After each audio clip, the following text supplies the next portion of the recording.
Hello एमर्स, एक बार पुनः हम लोग आ गए हैं अपने लेक्चर एंड टॉपिक को आगे बढ़ाने के लिए। जैसा कि आप सभी लोग जानते हैं, हम लोग बात कर रहे थे कैपेसिटर की, और इसके पहले वाले वीडियो के अंदर हम लोगों ने बात किया था कि टाइप्स ऑफ कैपेसिटर क्या होता है और एक्चुअल में कैपेसिटर क्या होता है। ठीक है, और टाइप्स ऑफ कैपेसिटर में हम पढ़ने जा रहे थे स्फेरिकल कैपेसिटर पे, बट कुछ ऐसी घटना घटी कि जिसके कारण वीडियो वहीं पे रोकना पड़ा। तो अभी हम इस वीडियो लेक्चर के माध्यम से स्टार्ट करेंगे एंड कंटिन्यू करेंगे टॉपिक को। तो मेनली स्फेरिकल कैपेसिटर हम लेंगे और इस कैपेसिटर की क्या निकालेंगे, कैपेसिटेंस निकालेंगे। क्या निकालेंगे? कैपेसिटेंस। ठीक है, मेनली मैंने आपको बता दिया है। क्या बता दिया है कि देखो यार, कैपेसिटर में हम क्या करते हैं, किसी भी कंडक्टर के जो कैपेसिटी है होल्ड करने की चार्जेस को, उसको बढ़ा देते हैं और फिर उन चार्जेस को क्या कर लेते हैं, होल्ड करते हैं और फिर उसका यूज करते हैं। ठीक है, यही कर रहे होते हैं। तो मेनली हम पहले लेंगे स्फेरिकल कैपेसिटर, क्योंकि मार्केट के अंदर हमारे पास दो तरीके के कैपेसिटर आएंगे, तीन तरीके के। स्फेरिकल होगा, पैरेलल प्लेट होगा और सिलेंड्रिकल होगा। तो सबसे पहले हम देखेंगे स्फेरिकल कैपेसिटर के बारे में, क्या कि स्फेरिकल कैपेसिटर कैसा होता है और उसकी कैपेसिटेंस कितनी होती है और ये कैपेसिटर किस पे डिपेंड करता है। ठीक है, तो टॉपिक को स्टार्ट करते हैं मेनली। अब हम यहाँ पे लेंगे पहला ऐसे कैपेसिटर, सॉरी ऐसा कंडक्टर जो स्फेरिकल हो और मेनली एक नहीं दो हो, मतलब एक बड़ा कैपेसिटर जो स्फेरिकल है, सॉरी क्या बोलते हैं, कंडक्टर, और एक दूसरा कंडक्टर ये। ठीक, ये बड़े वाले कंडक्टर के अंदर ये दूसरा वाला कंडक्टर रखा गया है, दोनों के दोनों क्या है, स्फेरिकल है। ठीक है, मेनली ये कहानी लेके चलनी है। ओके, अब मैंने क्या किया है कि बड़े वाले कंडक्टर के ऊपर जो चार्ज रखा है, मतलब टोटल चार्ज जो है वो क्या है, माइनस क्यू है। ऐसा नहीं कि सिर्फ और सिर्फ माइनस क्यू एक चार्ज है, बहुत सारे छोटे छोटे चार्जेस हैं, मतलब बहुत सारे छोटे छोटे माइनस क्यू चार्जेस यहाँ पे रखे गए हैं। तो टोटल चार्जेस ले देखे कितना बना है, माइनस क्यू। ठीक है ना, समझ में आ रहा है। ऐसे इस वाले पे हम लोगों ने क्या किए हैं, बहुत सारे चार्जेस रखे हैं और इन सभी चार्जेस की क्वांटिटी मैंने किससे रिप्रेजेंट कर दी है, प्लस क्यू से। ठीक है, तो मेनली दो चार्जेस है, एक माइनस क्यू और एक प्लस क्यू। प्लस क्यू वाला अंदर पे है और माइनस क्यू बाहर है। ठीक है, अब मेनली अगर आप इलेक्ट्रिक फील्ड की बात करोगे तो इलेक्ट्रिक फील्ड यहाँ से निकलेगी, हाँ या ना, यहाँ से इलेक्ट्रिक फील्ड निकलेगी। अब ये इलेक्ट्रिक फील्ड कहाँ जाएगी सर, प्लस से माइनस की ओर जाएगी कि नहीं जाएगी, जाएगी, बिल्कुल जाएगी। ठीक, अब देखो ये कैपेसिटर है, इस कैपेसिटर से इलेक्ट्रिक फील्ड निकल रही है, ये इलेक्ट्रिक फील्ड कहाँ से कहाँ तक होगी, यहाँ से लेके यहाँ तक होगी, मतलब इधर की ओर जाएगी, जाएगी ना। और बाहर से भी अगर कोई चार्ज रखा होगा तो फिर बाहर से इलेक्ट्रिक फील्ड भी यहीं पे आएगी। मेनली जो हमारा मेन इलेक्ट्रिक फील्ड है वो कौन सा है, यही है ना। दो कंडक्टर रखा तुमने, दोनों कंडक्टरों के बीच में इलेक्ट्रिक फील्ड फंस गया, यह इलेक्ट्रिक फील्ड किस में कन्वर्ट हो जाएगा, एनर्जी के फॉर्म में। समझ आया। और मैंने तुमको क्या बताया है पहले ही कि कैपेसिटर क्या है, कैपेसिटर क्या करता है, स्टोर करता है एनर्जी को, इलेक्ट्रिकल एनर्जी को, किस फॉर्म में, इलेक्ट्रिकल फील्ड के फॉर्म में। तो देखो स्केप हो गई कि नहीं हो गई, हो गई। मान लो ये माइनस क्यू है, तो अभी इलेक्ट्रिक फील्ड जो आएगी वो इधर की ओर आएगी ना, इधर अंदर की ओर ही आएगी ना। तो मेनली ये आपका जो है वो क्या है, यही मेन हमारा इलेक्ट्रिक फील्ड है और यही एनर्जी है। ठीक है, यहीं से हमको देखना है पूरा का पूरा खेल। क्लियर। देखो एक्चुअल में जो कैपेसिटर हम लोगों ने शुरुआती दौर में यूज किया था तो उसमें दो कंडक्टर नहीं रखे थे, सिर्फ और सिर्फ एक कंडक्टर रखा था। दैट मीन्स सिर्फ और सिर्फ इसको नहीं रखा था। तो प्रॉब्लम क्या आई, उसको भी समझ लो। प्रॉब्लम ये आई कि जब तुम इसको नहीं रखोगे, इसको देख लो, क्योंकि आगे देखना भी है और समझ अभी विकसित कर लेंगे तो ज़्यादा बेटर है। मैं इस कंडक्टर को बाहर वाले को हटा दूँ, सिर्फ एक कंडक्टर रखा है स्फेरिकल। अब यहाँ से इलेक्ट्रिक फील्ड निकलेगी, निकलेगी और ये किधर की ओर चली जाएगी, बाहर की ओर चली जाएगी। चली गई, कहाँ जाएगी सर, इनफाइनाइट पे जाएगी। समझा हम लोगों ने, इतना तो हम लोग जानते हैं कि प्लस क्यू से कभी भी इलेक्ट्रिक फील्ड निकलती है वो कहाँ पे जाती है, इनफाइनाइट तक जाती है। अब मुझे एनर्जी चाहिए, तो इसके पास कितनी इलेक्ट्रिक फील्ड बची है भाई, सर ये तो इनफाइनाइट तक चली जा चुकी है ना इसकी इलेक्ट्रिक फील्ड। क्या हम इसको ट्रैप कर पाए हैं, नहीं कर पाए हैं। इसकी जो एनर्जी है वो इनफाइनाइट तक चली जा चुकी है, तो हम इसकी एनर्जी को कहाँ ट्रैप कर पा रहे हैं, हम इसकी एनर्जी को यूज कर पाएंगे, ये तो आगे तक चली गई है ना। और हमको क्या करना था, हमको स्टोर करना था एनर्जी को, और ये एनर्जी तो फैल रही है, बट रही है फ्री में। समझ में आ रहा है। तो फिर क्या है कि ये एनर्जी हम यूज नहीं कर सकते, मतलब इसकी जो एनर्जी है वो क्या है, बहुत ही लिमिटेड है। इसकी एनर्जी देख रहे हैं ना आप, क्या है, फैल रही है, स्कैटर्ड है इसकी इलेक्ट्रिक फील्ड। स्कैटर्ड फॉर्म में होने के कारण हम इस चार्जेस का यूज नहीं कर पाएंगे। समझ में? तो इसलिए हमको क्या करना पड़ा, एक और कंडक्टर लाना पड़ा। ठीक है, और ये कंडक्टर के आने से क्या हुआ कि यहाँ पे माइनस क्यू जब रख दिया आपने, तब ये क्या होगा, अब ये ट्रैप हो जाएगा पूरा का पूरा। रुक गया कि नहीं रुक गया इलेक्ट्रिक फील्ड इसमें, फिर ये इलेक्ट्रिक फील्ड लेंगे हम और यूज कर लेंगे। क्लियर है कि नहीं है कॉन्सेप्ट। चलिए अच्छी बात है। अब हम आगे बढ़ेंगे कहानी को। मेनली ये माइनस क्यू है, ये क्या है प्लस क्यू है। अब अगर आप लोगों ने थोड़ा भी अपने जीवन काल में पढ़ाई की होगी, इतना आपको पता है कि मेनली कोई भी स्फीयर है या कोई भी सर्कल है तो उसका अपना रेडियस होता है ना। तो मेनली मैं मान लेता हूँ कि ये छोटा वाला स्फीयर है, इसका रेडियस कितना है r1 है, और ये बड़ा वाला है तो सेंटर तो यही रहेगा, तो इसी सेंटर से ही हम लोग लेते हैं, तो ये कितना है r2 है, ठीक है। और अगर आप लोगों ने शुरुआती दौर का जो इलेक्ट्रोस्टैटिक का लेक्चर है हमारा, इलेक्ट्रिक फील्ड यहाँ पे हम लोग बात कर रहे थे और पोटेंशियल की बात कर रहे थे, तो वहाँ पे पोटेंशियल वाली भी कहानी आप लोग जानते होंगे अगर आप लोगों ने पिछला लेक्चर देखा होगा। वो कैसा लेक्चर सर? मेनली ये देखा होगा कि मान लो हम एक ऐसा कंडक्टर ले रहे हैं जिसके ऊपर क्या है चार्ज है, तो मेनली कोई चार्ज कंडक्टर लिया, इस चार्ज कंडक्टर जो स्फेरिकल फॉर्म में है इसके द्वारा किसी पर्टिकुलर पॉइंट पे कितना पोटेंशियल डेवलप होगा, है ना। हम लोगों ने ये सीखा है कि नहीं सीखा है? बिल्कुल सीखा है सर। अगर मैं देखूं यहाँ पे तो सपोज कर लो प्लस क्यू चार्जेस है, मतलब बहुत सारे चार्जेस फैले हुए हैं, और यहाँ पे अगर हम बात करेंगे तो इस स्फेरिकल कंडक्टर के द्वारा कितना पोटेंशियल डेवलप होगा, तो वहाँ पे 3 कंडीशन देखे गए थे। पहली condition sir outside to the conductor, at the surface of the conductor and inside of the conductor. तो मैंने एक पॉइंट ले लिया ए, दूसरा पॉइंट बी, तीसरा पॉइंट सी, ये 3 पॉइंट है, एक आउटसाइड है, एक सरफेस पे और एक इनसाइड है, ठीक है। मैं इस कंडक्टर का क्या ले लेता हूँ, चूंकि स्फेरिकल है तो रेडियस ले लिया r1, ठीक है, और ये बाहर वाला एक डिस्टेंस जो ली वो क्या ले ली r, मेनली इसको कैपिटल R और इसको स्मॉल r से हम लोगों ने रिप्रेजेंट किया था, ठीक है।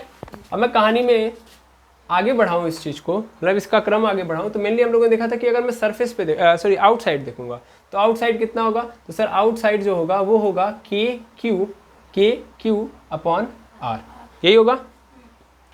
और इस बाहर वाले पॉइंट के लिए ये जो पूरा का पूरा स्फेरिकल सरफेस है ये कैसा काम करेगा, एक पॉइंट चार्ज के रूप में काम करेगा। दैट मीन्स ऐसे बिहेव करेगा कि ये जो टोटल चार्ज Q है जो इस स्फीयर पे क्या है डिस्ट्रीब्यूटेड है, वो एक पॉइंट चार्ज मतलब यहाँ पे एकदम रखा गया है बीचों बीच, और यहाँ से हम इस पोटेंशियल को देख रहे हैं, समझ में आ रहा। तो ये पूरा का पूरा स्फेरिकल कंडक्टर एक पॉइंट चार्ज के रूप में कन्वर्ट हो जाता है बाहरी किसी पॉइंट के लिए। क्लियर है?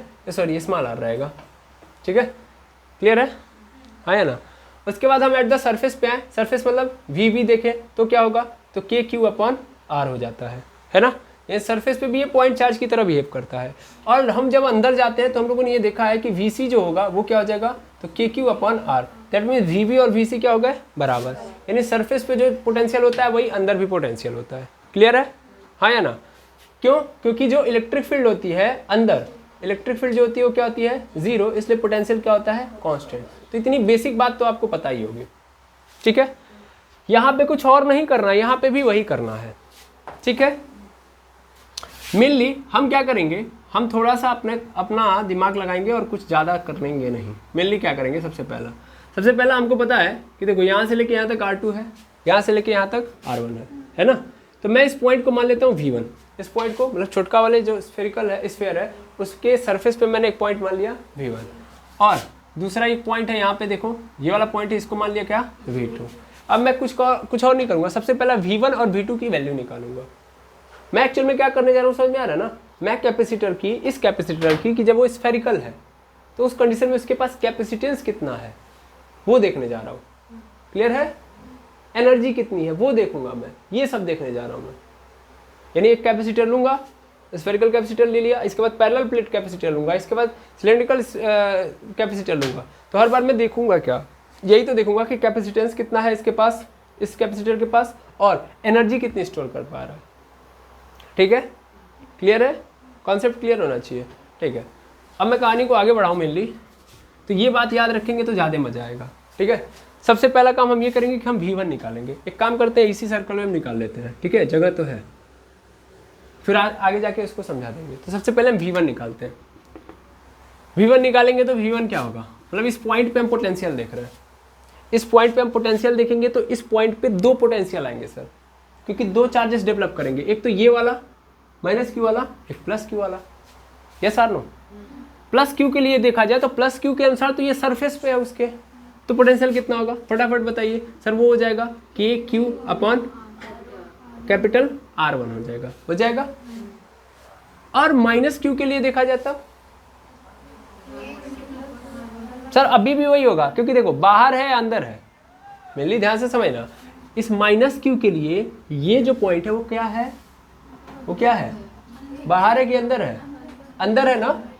माइनस क्यू के लिए अंदर है ये वाला पॉइंट, तो इसका मतलब यहाँ पे वही होगा जो सरफेस पे होता है। तो मेनली यहाँ पे क्या हो जाएगा के क्यू अपॉन R2 होगा, लेकिन यहाँ पे क्या हो जाएगा माइनस, क्योंकि चार्ज कैसा है माइनस है ना, आया समझ में। तो टोटल पोटेंशियल एट V1 इतना ही होगा, आया ना। अब V2 निकालो, V2 ये वाला पॉइंट है, इस V2 को देखो तो इस स्फेयर के अनुसार ये जो पॉइंट है वो क्या है, सर आउटवर्ड वाला पोर्शन है ना, आउटवर्ड वाला पोर्शन है। तो हम कौन सा रेडियस लेंगे, ये वाला कि ये वाला, सीधी बात है सर ये वाला लेंगे, है ना। दैट मीन्स हम क्या करेंगे, हम यहाँ से देखेंगे तो के क्यू अपॉन R2 हो जाएगा, डिस्टेंस बस चेंज करनी होती है।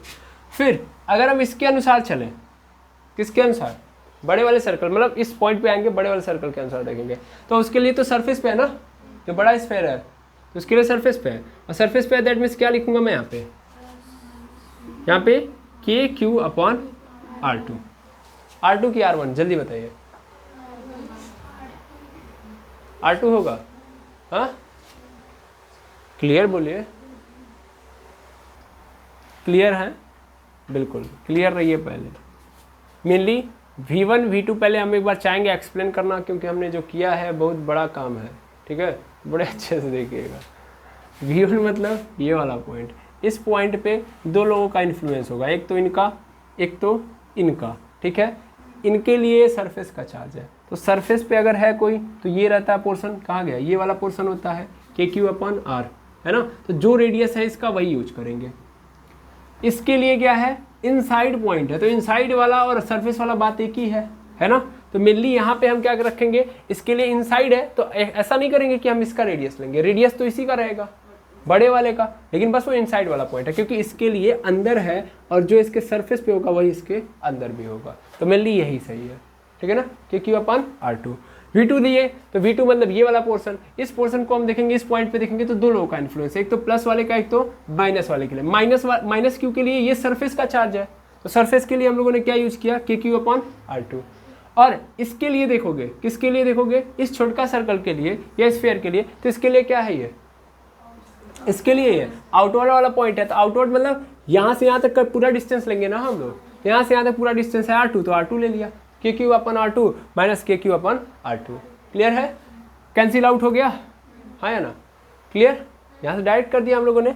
और मेनली अगर हम क्या निकालें, मेनली अगर हम यहाँ से निकाल लें V2 माइनस V1 यानी पोटेंशियल के अंदर कितना चेंज आया, तो आंसर क्या मिलेगा सर, यही बचेगा, क्योंकि V2 तो कुछ बचा नहीं है, हाँ या ना, पोटेंशियल में कितना चेंज आ रहा है, तो मेनली हम यही तो देखेंगे, हाँ या ना, ठीक है। तो यहाँ से लेके यहाँ तक में जो चेंज आ रहा है, तो V2 माइनस V1 मतलब के क्यू अपॉन R1 माइनस के क्यू अपॉन R2, क्लियर है। अब मैं इसको मिटा दे रहा हूँ, अब ज़रूरत नहीं है इसकी। अब देखेंगे मेनली यहाँ पे आ गया V2 माइनस V1, तो V2 की वैल्यू क्या थी, 0 थी, पहले इसको लिखो। V1 की वैल्यू क्या आई है, पहले माइनस V1, V1 क्या है हमारे पास, वो है के क्यू अपॉन R1 माइनस के क्यू अपॉन R2, यही है ना, हम लोगों ने डायरेक्ट रख दिया, लेकिन यहाँ पे लिखना चाहिए हमको 0 माइनस, ठीक है। अब ध्यान से देखना, ध्यान से देखेंगे तो समझ में आएगा हमको कि ये जो माइनस है ये क्या करेगा, इन्फ्लुएंस करेगा, ये प्लस में तो इसको माइनस में कर देगा, माइनस में तो इसको प्लस में कर देगा। दैट मीन्स क्या जाएगा हमारे पास, के क्यू अपॉन R2 माइनस के क्यू अपॉन R1। सॉल्व कर लो इसको, यहाँ से के क्यू बाहर कर लो, के क्यू बाहर आ जाएगा, और मेनली यहाँ पे क्या हो जाएगा, R1 माइनस R2 अपन पूरे के नीचे क्या हो जाएगा R2। ये क्या मिल गया हमको, डेल्टा V की वैल्यू मिल गई, डेल्टा V की वैल्यू, यस और नो, हाँ या ना। कैपेसिटेंस निकालना है, कैपेसिटेंस 1 सेकंड में निकल जाएगा, देखो कैसे। मेनली हमको क्या पता है, C इज इक्वल टू क्या होता है बताओ, हमने कल 3 फॉर्मूले लिखे थे भाई, तो हम लोगों ने देखा था कि मेनली क्या होता है, C इज इक्वल टू होता है Q अपॉन V, होता है Q ऐसे ही रहेगा, V की वैल्यू पुट कर दो, तो C इज इक्वल टू क्या मिल जाएगा, Q अपॉन यहाँ पे देखना V की वैल्यू पुट कर दो, तो क्या हो जाएगा के क्यू और R1 माइनस R2 अपॉन पूरे के नीचे क्या हो जाएगा R2 हो जाएगा, सॉरी R1 इंटू R2 होगा, R1 और R2 का एलसीएम लेंगे, तो यहाँ पे हो जाएगा, थोड़ा सा और साफ लिखते हैं, के Q R1 minus R2 upon R1 R2, ठीक है। ये R1 R2 ऊपर चला जाएगा, Q से Q कैंसिल हो जाएगा, तो c इज इक्वल टू क्या आ जाएगा, c इज इक्वल टू आ जाएगा R1 R2 अपॉन, यहाँ पे क्या हो जाएगा, k की वैल्यू रख दो, k की वैल्यू होती है 1/4 पाई एप्सिलॉन नॉट, होता है ना, यही तो होता है 4 पाई एप्सिलॉन नॉट। तो मेनली ये 4 पाई, चलो ऐसा है रहने दो अभी इसको, यहाँ पे 1/4 पाई एप्सिलॉन नॉट लिख दो और बगल में क्या है हमारे पास R1 माइनस R2। यहाँ पे और सॉल्व करेंगे तो कैपेसिटेंस हमको क्या मिल जाएगा, ये 1/4 पाई एप्सिलॉन नॉट ऊपर चला जाएगा तो मेनली हो जाएगा 4 pi epsilon naught R1 R2 upon पूरे के नीचे R1 माइनस R2। हो गया, ये पूरा का पूरा आ गया। ये क्या है, कैपेसिटेंस है, समझ में आया। ये कैपेसिटेंस क्या बता रहा है कि ये जो दोनों के दोनों स्फेरिकल कंडक्टर हैं वो कितना अपने अंदर चार्ज को होल्ड करके रख सकते हैं, ठीक है। अब मेनली अगर आप ध्यान से देखेंगे तो ये जो हमारा कैपेसिटेंस की वैल्यू आई है, ये जो C की वैल्यू आई है वो किस पे डिपेंड कर रही है, तो सर एक्चुअल में वो दो लोगों पे डिपेंड कर रही है ना, एक तो R1 पे, दूसरा R2 पे, और तीसरा एप्सिलॉन नॉट पे भी। दैट मीन्स यहाँ पे जो दो कंडक्टर रखोगे, दो स्फेरिकल कंडक्टर रखोगे, तो जो कैपेसिटेंस होगा वो डिपेंड कर रहा होगा, depends upon radius of conductor, yes और नो, रेडियस ऑफ कंडक्टर पहली बात, और दूसरी बात मीडियम बिटवीन कंडक्टर्स, यहाँ पे क्या रखा है, ठीक है, कंडक्टर्स। क्लियर है, आई होप समझ में आ गया होगा। ये जब हम दो कैपेसिटर लेंगे तब की बात है, ठीक है। ऐसे दो कंडक्टर लेंगे वो भी स्फेरिकल, एक कंडक्टर के अंदर दूसरे कंडक्टर को रख देंगे और तब अगर हम चार्जेस डाल रहे हैं तो क्या स्थिति बनेगी, तो ये स्थिति बनेगी, ये कैपेसिटेंस बनेगा। क्या दिखाई दे रहा है अच्छे से, ठीक है। अब अगले केस में मैंने बोला ना कि ये स्फेरिकल कंडक्टर दो है, मैं इसको एक में कन्वर्ट करता हूँ, एक में कन्वर्ट किया जाए, मतलब सिंगल अगर हम लगाएंगे तब क्या होगा, देखना ध्यान से।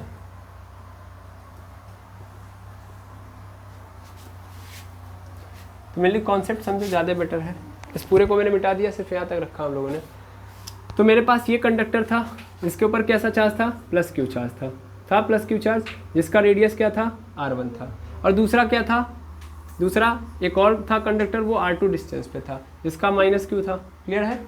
अब मेनली ध्यान से समझना, इस कंडक्टर को पकड़े और दोनों कंडक्टर्स को अगर हम लें, मतलब इस कंडक्टर को लें, अब इस कंडक्टर को हम हटा रहे हैं, हटा मतलब यहाँ से उठा के कहीं और रख रहे हैं, तो मेनली इसको यहाँ से उठा के यहाँ पे रखा, नहीं, और दूर यहाँ पे रख दिया, नहीं, और दूर मतलब यहाँ पे रख दिया, और ये कहाँ पे पहुँच गया, इनफाइनाइट पे।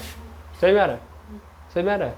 तो यानी अब ये R2 जो है मेरा वो क्या बन चुका है, इनफाइनाइट। तो ये सिंगल कंडक्टर बना, इलेक्ट्रिक फील्ड लाइंस निकलेंगी यहाँ से, तो ये भी कहाँ तक अप्रोच करेंगी, इनफाइनाइट तक।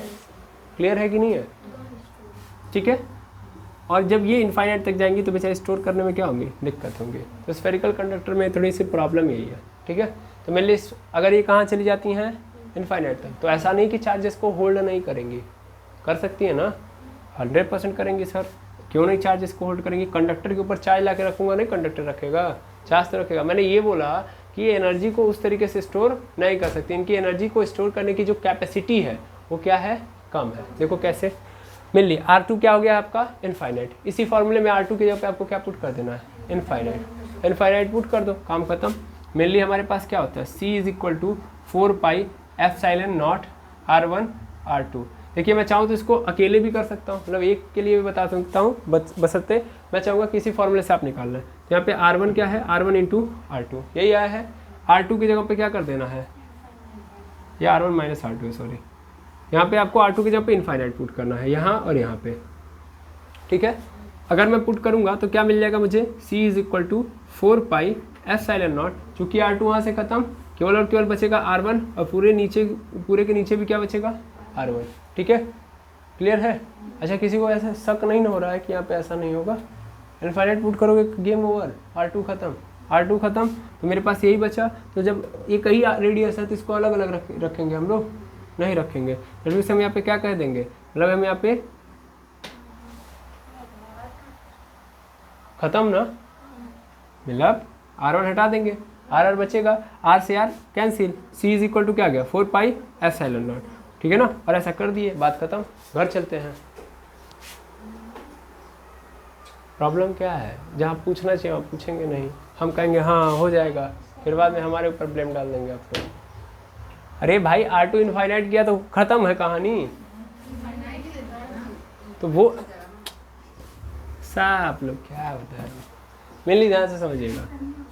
देखिए यहाँ पे c इज इक्वल टू, जब आप इनफाइनाइट रखोगे तो what is the means of infinite, 1/0। Basic calculation है, इसको नहीं पकड़ेंगे तो फिर दिक्कत होगी। बेसिक कैलकुलेशन को पकड़िए फिर से। c is equal to 4 epsilon naught R1 R2 upon पूरे नीचे R1 माइनस R2 हो गया। तो मेनली क्या होगा ध्यान देना है, c इज इक्वल टू, यहाँ पे अगर आप ध्यान से देखेंगे तो 4 एप्सिलॉन नॉट, मैं इसकी जगह पे R1 ऐसे रहेगा, R2 की जगह पे लग दूंगा 1/0 रखूंगा। कैलकुलेशन करिए पहले, और यहाँ पे क्या हो जाएगा R1 माइनस 1/0 हो जाएगा 1/0। मेनली ध्यान से देखिएगा क्या होगा, यहाँ पे 0 का मल्टीप्लाई R1 के साथ हो जाएगा, खत्म। यानी क्या मिल गया मुझे, c is equal to 4 epsilon naught, यहीं पे करता हूँ मैं, c is equal to 4 epsilon naught into R1, पूरे के नीचे 0 हो जाएगा, है ना। इस पूरे का मल्टीप्लाई 1 के साथ, पूरे के नीचे 0, बताओ मैथ लगा रहे हैं हम लोग बहुत छोटा छोटा। R0 का मल्टीप्लाई R1 में तो क्या हो जाएगा खत्म, यानी 0 माइनस 1 हो जाएगा पूरे के नीचे 0, खत्म खेल, 0 0 कैंसिल आउट, क्या बचा, ये तो बचा। c is equal to 4 epsilon naught R1।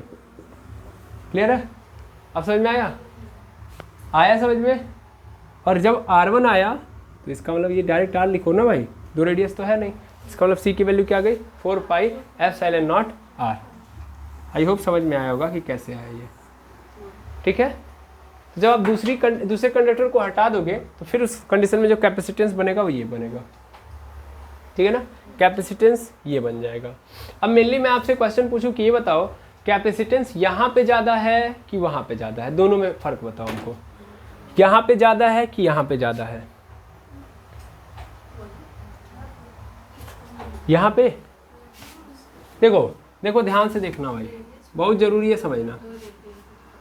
4 epsilon naught R1 R2, अच्छे से लिख दे रहे हैं हम लोग, 4 एप्सिलॉन नॉट R1 R2, ठीक है। यहाँ पे जो कैपेसिटेंस है मेरा 2 लोगों पे डिपेंड कर रहा है, एक तो किस पे डिपेंड कर रहा है R1 पे और एक R2 पे, दो रेडियस पे डिपेंड कर रहा है। दोनों में से कोई भी बढ़ा देंगे बढ़ जाएगा, है ना। अच्छा यहाँ से मैं जो ऑब्जर्व कर पा रहा हूँ वहाँ से बस नॉर्मली ऑब्जर्व करना, तो यहाँ पे जितना चाहे मैं बढ़ाता जाऊँगा उतना ज़्यादा कैपेसिटेंस बढ़ता जाएगा। यहाँ पे सिंगल एक के उस पर डिपेंड कर रहा है, वहाँ पे 2 हैं। सपोज कर लो एक को बढ़ाया साथ साथ दूसरे को बढ़ा दिया, तो मेरे पास बढ़ाने वाले ऑप्शन कितने हो जा रहे हैं 2। रेगुलेट मतलब मैं इंक्रीज करना चाहता हूँ तो 2 रेडियस है जिनके थ्रू मैं क्या कर सकता हूँ बढ़ा सकता हूँ। यानी यहाँ पे कैपेसिटेंस क्या होगा तगड़ा होगा, चार्जेस को होल्ड करने की भी क्षमता क्या होगी ज़्यादा होगी। 2 बातें ना, एक तो बेसिक बात हो गई और एक दूसरा फॉर्मूले वाली बात। तो फॉर्मूले में 2 रेडियस है, 2 रेडियस को बढ़ाऊंगा कैपेसिटेंस बढ़ेगा, है ना। और दूसरी जो सबसे प्रमुख बात है वो ये समझो कि मेनली अगर हमारे पास क्यू चार्जेस रहेगा मतलब माइनस क्यू चार्ज रहेगा तो वो क्या करेगा अट्रैक्ट करके रखेगा, जिनसे उनके ऊपर क्या होने लगेगा फोर्स कम होने लगेगा, मतलब प्रेशर कम होगा। और जब प्रेशर कम होगा तो और चार्जेस मैं ला के डाल सकता हूँ, समझ में आ रहा है कि नहीं आ रहा है। अब मेनली माइनस क्यू पे भी ऐसे ही और चार्जेस डाल सकता हूँ, क्योंकि जितना इधर प्लस क्यू बढ़ेगा उतना उधर और टेंडेंसी बढ़ेगी उसकी। तो चार्जेस होल्ड करने की कैपेसिटी क्या हो रही है उसमें बढ़ रही है। यहाँ पे ऐसा नहीं है, यहाँ पे तो सिर्फ और सिर्फ हम इस पे डिपेंड कर रहे हैं, केवल एक कंडक्टर पे, केवल इसको रेडियस इसके अंदर चेंज करेंगे। वहाँ पे ऐसा नहीं है कि नहीं है। तो वहाँ पे ज़्यादा आसान है, जब स्फेरिकल लेंगे हम लोग अगर डबल ले रहे हैं तो ज़्यादा आसान है कि हम कैपेसिटेंस की वैल्यू कैपेसिटेंस की कैपेसिटी बढ़ा सकते हैं। मतलब इस कैपेसिटर की कैपेसिटी हम क्या कर सकते हैं बढ़ा सकते हैं जब हम 2 ले रहे हैं। सिंगल लेंगे तो एक और समस्या है कि इसकी इलेक्ट्रिक फील्ड हम क्या नहीं कर पा रहे हैं स्टोर नहीं कर पा रहे हैं, तो इसीलिए हम कभी भी स्फेरिकल कैपेसिटर ज़्यादा यूज़ नहीं करते हैं, वो भी अकेले वाला। करेंगे तो ज़्यादा हम कौन सा करेंगे, समझ में आ रहा है ना, कौन सा करेंगे हमेशा डबल वाला, ठीक है ना। अब ये जो वैल्यू आई है ऐसा नहीं कि हम केवल इससे निकाल सकते थे, हम अकेले लेते तो भी निकाल देते। और आपको याद भी होगा कि मैंने इसकी वैल्यू पहले भी निकाली हुई है, यस और नो। चलिए देख लीजिएगा, इधर हम लोग ना कैलकुलेशन का कॉलम बना लेते हैं मेनली, इधर कुछ नहीं करेंगे और इधर सिर्फ और सिर्फ कैलकुलेशन करेंगे, क्योंकि अगर हम सही तरीके से नहीं लिखेंगे तो दिक्कत होगी। तो हम सबसे पहले ये देखते हैं कि प्लस क्यू चार्ज है, प्लस क्यू चार्ज है। इस प्लस क्यू चार्ज के कारण कितना हमारे सामने क्या उत्पन्न होने जा रहा है, कैपेसिटी या कितना होल्ड करने की कैपेसिटी है इस कंडक्टर के पास, ये देखना चाहेंगे तो हम देख सकते हैं। बिल्कुल, हमारे पास फॉर्मूला होता है C is equal to Q upon V, होता है C is equal to Q upon V. Mainly अगर हम देखें यहाँ पे, तो अगर हम बात करेंगे Q, तो Q तो ऐसे रहेगा, V की वैल्यू अगर मैं निकालूँ यानी इसके द्वारा जो पोटेंशियल पैदा किया जाएगा, ठीक है ना, कहाँ पे, एट द सरफेस, ऐसे मैं एज्यूम कर ले रहा हूँ एट द सरफेस, तो देखा जाए कितना पैदा होगा, क्योंकि भाई हम कैपेसिटेंस सरफेस पे ही तो देख रहे हैं, कंडक्टर के सरफेस पे ही तो देखेंगे, तो मेनली 1/4 पाई एप्सिलॉन नॉट हो जाएगा, और यहाँ पे क्या हो जाएगा, Q अपॉन R हो जाएगा। क्लियर है, Q से Q क्या हो गया, cancel, C is equal to क्या आ गया, 1 अपॉन, यहाँ पे हो जाएगा 1/4 पाई एप्सिलॉन नॉट R, ये चला जाएगा ऊपर, C इज इक्वल टू क्या आ गया, 4 पाई एप्सिलॉन नॉट R, तो भी मिल गया हमको, एक लाइन में मिल गया। क्लियर है, बट प्रॉब्लम क्या समझ में आ रहा है ना, आई होप समझ में आ गया होगा। ठीक है, तो ये दो बातें आप पहले लिखेंगे, इसमें प्रॉब्लम क्या है, problem in spherical capacitor,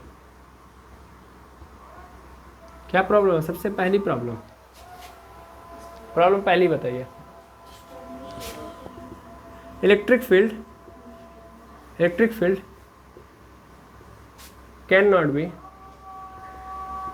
cannot be stored in particular area, yes or no, particular area के अंदर हम इसको स्टोर नहीं कर पा रहे हैं, इनफाइनाइट तक रेंज है, because its range extended to infinite. पहली बात तो यही है। दूसरी बात क्या है, दूसरी बात बताइए, तो सबसे बड़ी प्रॉब्लम तो यही थी इलेक्ट्रिक फील्ड वाली। दूसरी बात, जब कोई इन्फ्लुएंस ही नहीं मिलेगा तो इसकी कैपेसिटी हम ज़्यादा कहाँ बढ़ा घटा सकते हैं, सिर्फ और सिर्फ कैसे कर सकते हैं, बढ़ा सकते हैं, मतलब हमारे पास इस कंडक्टर की कैपेसिटी चेंज करने की सिर्फ और सिर्फ दो ही रास्ते हैं। वैसे तो मेनली हमारे पास तीन रास्ते होते हैं, ना। पहला रास्ता ये होता है कि भैया आपने बगल में कैसा कंडक्टर रखा हुआ है उस पर डिपेंड करता है ना, लेकिन यहाँ पे हमने कोई कंडक्टर रखा नहीं है तो प्रॉब्लम क्रिएट होगी कि नहीं होगी। दूसरी प्रॉब्लम, मतलब दूसरा किस पे डिपेंड करता है, तो सराउंडिंग मीडियम पे। हाँ, मीडियम चेंज कर सकते हैं हम लोग, मीडियम चेंज करके थोड़ा बहुत घटा बढ़ा सकते हैं, क्योंकि देखो यहाँ से भी हमको पता चल रहा है कि एप्सिलॉन नॉट आया है, यानी मीडियम पे डिपेंड करता है। और तीसरा जो मेन है कि इसके शेप और साइज पे डिपेंड कर रहा है, ठीक है ना। तो इसके पास केवल दो रास्ते हैं जहाँ से अपने आप को बढ़ा सकता है, लेकिन अगर ये दूसरे कंडक्टर को लेके आ जाए तो तीन रास्ते इसके पास आ जाते हैं। समझ में आ गया है, तो एक रास्ता ये क्या कर दिया है, इसने कम कर दिया, और जो मेन रास्ता वही है। समझ में आ रहा है, वो मेन रास्ता है कि हम एक दूसरा कंडक्टर लेके आए जिसके ऊपर चार्ज है। तो मेन प्रॉब्लम समझ में आ गई कि नहीं आ गया, ठीक है ना। मैं अपने भाषा में लिख दे रहा हूँ, it has only two way to increase its capacitance. Clear है, समझ में? ये दूसरी प्रॉब्लम है, कोई और होता तो तीन रास्ते होते हैं इसके पास। क्लियर, चलिए इसको नोट करिए। तो यहाँ तक तो हो गई बात। अब कुछ और बातें हम देखते हैं। अब कुछ और बातें, मतलब अगर मान लीजिए आपसे पूछ ले कि इसके ऊपर चार्ज कितना है, ठीक है ना, यानी इस Q की वैल्यू निकालनी है। हम लोगों ने जस्ट देखा Q is equal to C upon V होता है ना, C इंटू V होता है, C अपॉन V नहीं होता है। C की वैल्यू हमको मिल ही चुकी है, यानी 4 पाई एप्सिलॉन नॉट R, और बगल में कौन है, V, हो जाएगा मल्टीप्लाई, तो Q मिल जाएगा हमको। ठीक है, मेनली और कहानी को अगर हम आगे बढ़ाएं तो हम एक बात और यहाँ से कर सकते हैं। वो बात क्या है, मेनली समझिएगा क्या। अगर हमसे ये पूछ दें कि सपोज कर लो हम लोग एक ऐसा कंडक्टर ले रहे हैं जिसका रेडियस जो है अर्थ के रेडियस के बराबर है, ठीक है। हमने ऐसा ले लिया कोई रेडियस जिसका रेडियस, मतलब कंडक्टर ले लिया जिसका रेडियस जो है 6400 किलोमीटर है, ठीक है ना। तो उस कंडीशन में हमसे पूछे कि ये बताओ इसका कैपेसिटेंस कितना होगा, ठीक है ना। एक ऐसा कंडक्टर जिसका साइज जो है 6400 किलोमीटर है, उस कंडक्टर के ऊपर कितना कैपेसिटेंस, मतलब उस तरीके के कैपेसिटर पे कितना क्या बोलता है, होल्ड करने की एबिलिटी होगी। समझ में? ऐसे कंडक्टर के पास कितना चार्ज होल्ड करने की कैपेबिलिटी होगी, एबिलिटी होगी, यानी C की वैल्यू पूछ रहा है, ठीक है, because C is depends upon size of conductor, surrounding material and surrounding medium. Okay, तो हमने शेप एंड साइज चेंज किया तो सी चेंज होगा। अब सी में कितना चेंज आया वही देखना है हमको। तो मेरे क्यू की वैल्यू तो यहाँ से चल रही है ना भाई, ठीक। अच्छा, अब हमको सी की वैल्यू चाहिए, तो सी का मतलब क्या हो जाएगा, सी का मतलब यहाँ पे देखोगे तो क्यू अपॉन भी हो जाएगा, यही सी होता है। अब क्यू ऐसे ही रहने दो, वी की वैल्यू रखो, वी की वैल्यू रखो। अच्छा, क्यू की वैल्यू तो तुमको पता चली चुकी है, कोई भी कंडक्टर बिल्ली हम यही रखेंगे 4 पाई एप्सिलॉन नॉट आर। या इतना तामझाम काहे करना भाई, जब सी की वैल्यू हमको डायरेक्टली पता है, तो है कि नहीं है, तो डायरेक्ट रखो ना भाई सी। कौन सा लास्ट शर्म है कि नहीं हम यहीं से लिख चलेंगे, है कि नहीं है। सी इज इक्वल टू हमको फार्मूला पता है 4 पाई एप्सिलॉन नॉट आर, ठीक है। C is equal to 4 pi epsilon की वैल्यू रख दो, मतलब मेनली इसको लिख दो 22/7। एप्सिलॉन की वैल्यू कितनी होगी 8.85 इंटू 10 पे पावर माइनस 12 हो जाएगा। और आर की वैल्यू कितनी है 64। इतना भी तामझाम काहे कर रहे हो भाई, 4 पाई एप्सिलॉन क्या है, 4 पाई एप्सिलॉन क्या है सर, वो क्या है ये सर, के की वैल्यू आती है 1/4 पाई एप्सिलॉन आती है ना। के की वैल्यू क्या होती है, के की वैल्यू होती है 9 × 10 पे power 9 is equal to 1/4 pi epsilon naught. उतना तामझाम से बढ़िया इसको खिसका लो इधर, इसको खिसका दो इधर, तो 4 पाई एप्सिलॉन नॉट की वैल्यू क्या मिल जाएगी 1/9 इंटू 10 पे पावर 9। याद रखना इस चीज़ को, ठीक है। यही कर रहे हैं हम लोग। तो मेनली हम यहाँ पे डायरेक्ट क्या लिख देंगे, मेनली हम यहाँ पे लिख देंगे 1/9 इंटू 10 पे पावर 9 और आर की वैल्यू 6400 होगा। मेनली अगर हम इसको लिखना चाहें तो क्या लिख सकते हैं 6.4 इंटू 10 पे पावर 3 लिख सकते हैं, बिल्कुल। ये 10 पे पावर 9 है, ऊपर चला जाएगा। सी की वैल्यू क्या आ जाएगी यहाँ पे, सी की वैल्यू यहाँ पे 10 पे पावर -9 10 पे पावर +3 और यहाँ पे 6.4 इंटू 9 होगा। सॉल्व करोगे तो c इज इक्वल टू क्या आ जाएगा, c इज इक्वल टू आ जाएगा 6.4, यहाँ पे घटाओगे कितना आ जाएगा मेनली 10 पे पावर -6 और नीचे क्या रहेगा 9, ठीक है। अब 9 से डिवाइड कर दो, तो 9 से डिवाइड करोगे तो कितना आएगा 6.4 है, डिवाइड करो 64 में भाग दे दो 90 से, तो 0 पॉइंट हो जाएगा, 0 बढ़ा देंगे 9 चौके 36 9 7 63 है ना, 630 आ जाएगा। दैट मीन्स यहाँ पे कितना हो गया 10 मिला लगा है 0, तो 9 कम 9, 2 अंक तक ही लेते हैं, काम खत्म। तो c इज इक्वल टू क्या आ गया 0.71 इंटू 10 पे पावर -6 फराड, ठीक है ना, फराड। अब आप जानते हो 10 पे पावर -6 मतलब माइक्रो हो गया ना भाई, इसको माइक्रो से रिप्रेजेंट करते हैं। तो मेनली हम 0.71 क्या लिखेंगे mu F that means 0.71 micro farad मिल गया। कि हमारे अगर मान लीजिए हमारे पास कोई ऐसा कंडक्टर है जिसका साइज क्या है अर्थ के साइज के बराबर है, ठीक है ना। हाँ, तो रेडियस बराबर होने का मतलब अर्थ का साइज हो गया ना भाई। देखिए इनके अनुसार नहीं, अर्थ का साइज कैसे हो जाएगा, कह रही नहीं रेडियस बराबर है, मेनली अर्थ के बराबर हो गया ना। तब वो अगर हम अर्थ को स्फेरिकल मान लें तो मेनली एक अर्थ के बराबर, अर्थ के साइज जैसा हमारे पास क्या आ चुका है कंडक्टर। अगर उस कंडक्टर की कैपेसिटेंस यानी चार्जेस को होल्ड करने की कैपेसिटी देखें तो कितनी होगी, इतनी होगी। अब सोच लीजिए अर्थ जैसी, मतलब अर्थ अपने आप में बहुत बड़ी साइज है, उसके ऊपर भी 1 फैराड की कैपेसिटी नहीं है चार्जेस को होल्ड करने की। समझ में आ रहा है यानी, मैंने इसके पहले भी आपको एक्सप्लेन किया है, याद आ रहा है आपको कि भाई 1 फैराड की वैल्यू जो होती है बहुत बड़ी होती है, बहुत ही ज़्यादा बड़ी होती है। समझ में आ रहा है। इसीलिए आप कभी भी फराड में नहीं लेते हो, या तो माइक्रो फैराड लोगे, नैनो फैराड लोगे, या तो पीको फैराड लोगे। समझ में आ रहा है ना। देखो ये किस में आया है, माइक्रो फैराड में आया है। 1 फैराड मतलब बहुत हो गया, समझ में आ रहा है। तो अर्थ की भी क्षमता इतनी नहीं है कि वो 1 फैराड चार्जेस को होल्ड कर पाए। तो 1 फैराड मतलब अपने आप माइंड में ये रखेंगे कि it is a big amount, very big amount, like infinite, ठीक है कि नहीं। बहुत बड़ा हमको कंडक्टर चाहिए, पृथ्वी भी हमारी बहुत छोटी है उसके सामने, ये हमने देखा। आई होप समझ में आ गया होगा।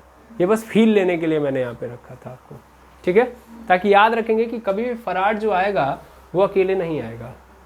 फराड हमेशा माइक्रो, पीको, नैनो में आएगा, है ना। माइक्रो मतलब 10 पे पावर -6, इसको हम लोग माइक्रो बोलते हैं, और नैनो मतलब 10 पे पावर -9 नैनो बोलते हैं, और 10⁻⁻12 पीको बोलते हैं, ठीक है। तो इन्हीं सब में मिलेगा आपको, ओके। चलिए वेरी गुड, क्लियर हो गया होगा कॉन्सेप्ट। अब हम क्या करेंगे, हम अब ये देखेंगे कि अगर हमारे पास ये आइसोलेटेड स्फेरिकल कैपेसिटर है, ठीक है, तो इसके अंदर एनर्जी कितना स्टोर हो रही है, क्या देखेंगे, एनर्जी कितना स्टोर हो रही है। तो बड़े ही पेशेंस के साथ ये भी देखेंगे। आइसोलेटेड स्फेरिकल कैपेसिटर, इसको भी यहीं पे चिपका देते हैं, दिख रहा है ना। इस साइड हम लोग कैलकुलेशन के लिए रख लेते हैं पुनः, और इस साइड हम लोग डायग्राम, ठीक है। तो मेनली हम लोगों ने क्या किया है, हम लोगों ने एक आइसोलेटेड स्फेरिकल कंडक्टर लिया है, ये ले लिया। अब यहाँ पे इनफाइनाइट है, थोड़ा नज़दीक लग रहा है, बट केवल डायग्राम बनाने के लिए कि समझ लीजिए इनफाइनाइट पर बहुत दूर है। यहाँ से मैं स्मॉल क्यू चार्जेस को उठा रहा हूँ और ला के क्या कर रहा हूँ, रख रहा हूँ। यही करूँगा मैं, रखते जाऊँगा और मैं चेक क्या करने वाला हूँ कि भैया कितनी एनर्जी आई है, ठीक है। तभी मैंने हेडिंग नहीं डाला है, हेडिंग मैं लास्ट में डालूंगा कि क्या आएगा। फिलहाल में आप फील करते जाइए बस, ओके। तो मेनली यहाँ पे देखेंगे, हम यहाँ से उठा के रखेंगे, लेकिन उठाने से पहले अगर मैं शुरुआती दौर देखूँ, एकदम शुरुआती दौर, दैट मीन्स जब भी आप कोई काम करते हो फिजिक्स के अंदर, तो उसके लिए आपके पास एक रेफरेंस फ्रेम होता है। उस रेफरेंस फ्रेम के अबाउट आप काम कर रहे होते हैं। हम भले ही नहीं ले रहे हैं, लेकिन हमेशा ये यूज में आ रहा होता है। तो मैं यहाँ पे रेफरेंस फ्रेम लेके आता हूँ ताकि फील ज़्यादा बेटर है। तो मैंने यहाँ पे रेफरेंस फ्रेम ये लिया कि मैं t बराबर 0 पे देख रहा हूँ, एंड टाइम जब क्या है 0 है, दैट मीन्स एकदम स्टार्टिंग पॉइंट है। तो उस स्टार्टिंग पॉइंट में इस कंडक्टर के ऊपर चार्ज कितना होगा, बस ये बता दो। क्यू कितना होगा, 0 होगा। पोटेंशियल कितना होगा, ये भी 0 होगा। कैपेसिटेंस कितना होगा, C होगा। किसी भी कंडक्टर का कैपेसिटेंस चेंज नहीं होता है, समझ में आया कि नहीं आया। वो क्या बता रहा होता है कि कितना चार्ज होल्ड किया जा सकता है। अब चार्ज डालो ना डालो वो फिक्स है, ठीक है ना, ठीक। अब शुरुआती दौर में कोई चार्ज नहीं है, ये शुरुआती दौर है, स्टार्टिंग है, ठीक है। अब मैंने स्टार्ट किया है काम करना स्टार्ट। तो मैं क्यू को उठा के यहाँ पे रखूँगा, तो एक क्यू आ गया। फिर मैं दूसरे को लेके आऊँगा, दूसरा क्यू आ गया। तीसरे को लेके आऊँगा, तीसरा क्यू आ गया। चौथे को लाऊंगा, चौथा, पाँचवां, छठवां, सातवां, आठवां। और आप सबको फील हो रहा होगा कि अब काम करना कठिन होते जा रहा है धीरे धीरे। जैसा नो हो रहा है कि नहीं हो रहा है, कैसे हो रहा है, ध्यान से समझिएगा। जब मैं एक को लेके पहुँचाऊँगा, एक को रखूँगा, तो एक को पहले को ले जाने में कोई दिक्कत नहीं है। जब मैं क्या करने लगूँगा, धीरे धीरे जब ज़्यादा लेके जाऊंगा, मतलब पहले को लेके कोई दिक्कत नहीं है। जब दूसरे को लेके जाऊंगा तो दूसरा वाला आएगा ना, तो उसको उस पहले वाले के अगेंस्ट काम करना पड़ेगा, क्योंकि पहला वाला भी प्लस क्यू है, दूसरा वाला भी प्लस क्यू है, तो एक दूसरे को रिपेल करेगा। तो दैट मीन्स ये नहीं चाहेगा क्यू आए, लेकिन फिर भी हम काम करके लेके आएंगे। अब ये दो किसी तरह आ गए, तो तीसरा जब आएगा तो तीसरे को अब इन दोनों के खिलाफ काम करना पड़ेगा। चलो ठीक है, फिर हम लेके चले आए किसी तरह। तो जब हम तीसरे के बाद चौथे को लेके आएंगे, तो इस चौथे को बाकी तीन के खिलाफ काम करना पड़ेगा। तो हर बार जो हमारा काम है वो क्या होते जाएगा, हार्ड होते जाएगा, टफ होते जाएगा, हाँ या ना। ठीक, अब मैं उस कंडीशन में जब मैं कुछ समय बाद देखूँ, t बराबर t टाइम पे देखूँ, ठीक है, तो उस कंडीशन में मेरे पास कुछ चार्जेस तो आ ही गए होंगे, है ना। मान लो मैं बहुत छोटे छोटे चार्जेस लेके आ रहा था, सब डी क्यू चार्जेस थे, ठीक है, ये सब डी क्यू चार्जेस थे। पहले ऐसे कर लेते हैं, सब डी क्यू चार्जेस मैंने अभी तक स्टोर किए, बहुत छोटे छोटे चार्जेस। तब ये मिलके स्मॉल क्यू चार्जेस बना दिए होंगे, है ना। और पोटेंशियल कुछ तो हो गया होगा ना भाई, पोटेंशियल कुछ तो हो गया होगा, है ना। तो पोटेंशियल कुछ तो हो गया है, यानी कुछ तो आ गया है फिलहाल में। और कैपेसिटेंस अभी भी सी, ठीक है। और देखना ये क्या है, स्मॉल भी है, स्मॉल भी है, और कैपेसिटेंस क्या है, सी है। अब ऐसे ही अगर काम चलते रहा तो बहुत सारे चार्जेस आ जाएंगे, हाँ या ना। और टी बराबर कैपिटल टी टाइम बाद अगर मैं देखूंगा, तो मेरा जो टोटल चार्ज है वो क्यू में कन्वर्ट हो जाएगा, पोटेंशियल जो होगा पोटेंशियल में मतलब वी में कन्वर्ट हो जाएगा, और कैपेसिटेंस अभी भी क्या रहेगा, सी। क्लियर है, कोई दिक्कत नहीं। चलो ये हमने ऑब्जर्व किया है, अब इस ऑब्जर्व को कैलकुलेशन के अंदर कन्वर्ट करते हैं। मेरे लिए अब सबको पता है कि जब भी मैं एक चार्ज को एक जगह से दूसरी जगह लेके जाऊंगा तो इसके पास पोटेंशियल आएगा, है ना। और पोटेंशियल मतलब क्या होता है, what is the means of potential. Potential जैसे कोई शब्द होता है नहीं सर, पोटेंशियल डिफरेंस होता है ना। तो पोटेंशियल डिफरेंस जैसे शब्द आपको देखने के लिए मिलेंगे मेनली। तो पोटेंशियल डिफरेंस मतलब मेनली कि इनफाइनाइट से उठा रहा था तो इनफाइनाइट पे कोई पोटेंशियल होगा, और इस पॉइंट पे ला के रखा, सपोज कर लो इस सरफेस पे ला के रखा, ये सरफेस मान लेता हूँ वी है, तो चेंज हो गया कि नहीं हो गया। एक तो इनफाइनाइट पे होगा पोटेंशियल, एक यहाँ पे होगा। इनफाइनाइट पे पोटेंशियल मेनली क्या होता है, जीरो, यही तो होता है, और ये बाद वाला पोटेंशियल है, ठीक है। तो थोड़ा ध्यान देना, जब मैं शुरुआती दौर में देखूंगा तो इनफाइनाइट से उठा के यहाँ पे रखा है, तो मैं अगर पोटेंशियल देखूँ या सिंपल समझो, अगर मैं फॉर्मूला देखूँ तो delta V is equal to क्या होता है, what is the means of potential difference, कि कितना काम किया उस चार्ज को उठा के लाने में, यही तो होता है पोटेंशियल। तो दैट मीन्स यहाँ पे डी क्यू आ जाएगा कि नहीं आ जाएगा, ठीक है, मेनली यहाँ पे डी क्यू आ जाएगा। अब डेल्टा वी का मतलब क्या हो जाएगा भाई, बाद में कितना है, वी है, बाद में कितना है, वी, मतलब शुरुआत में पहले क्या था, जीरो था, शुरुआत में जीरो था, फिर कितना हो जाता है, स्मॉल वी, तो स्मॉल वी हो जाएगा is equal to W upon D Q, ठीक है। और ये बताओ, ये तो छोटा काम है ना, तो यहाँ पे जो काम भी हुआ वो भी क्या होगा, छोटा, छोटा होगा, इसको उधर भेज दो। अरे भाई डेल्टा वी को हम लिखना चाहते तो ऐसे लिख सकते थे कि भैया V minus V infinite, clear है, डेल्टा वी वाला पोटेंशियल डिफरेंस, तो वी माइनस वी इनफाइनाइट, ये खत्म, जीरो होता है, खत्म कहानी। V is equal to D W upon D Q, small charges था तो इसलिए यहाँ पे लिख दिया, यहाँ पे तो ये आ गया D Q into V is equal to D W आ गया, that implies D W is equal to क्या आ गया, डी क्यू इंटू वी आ गया।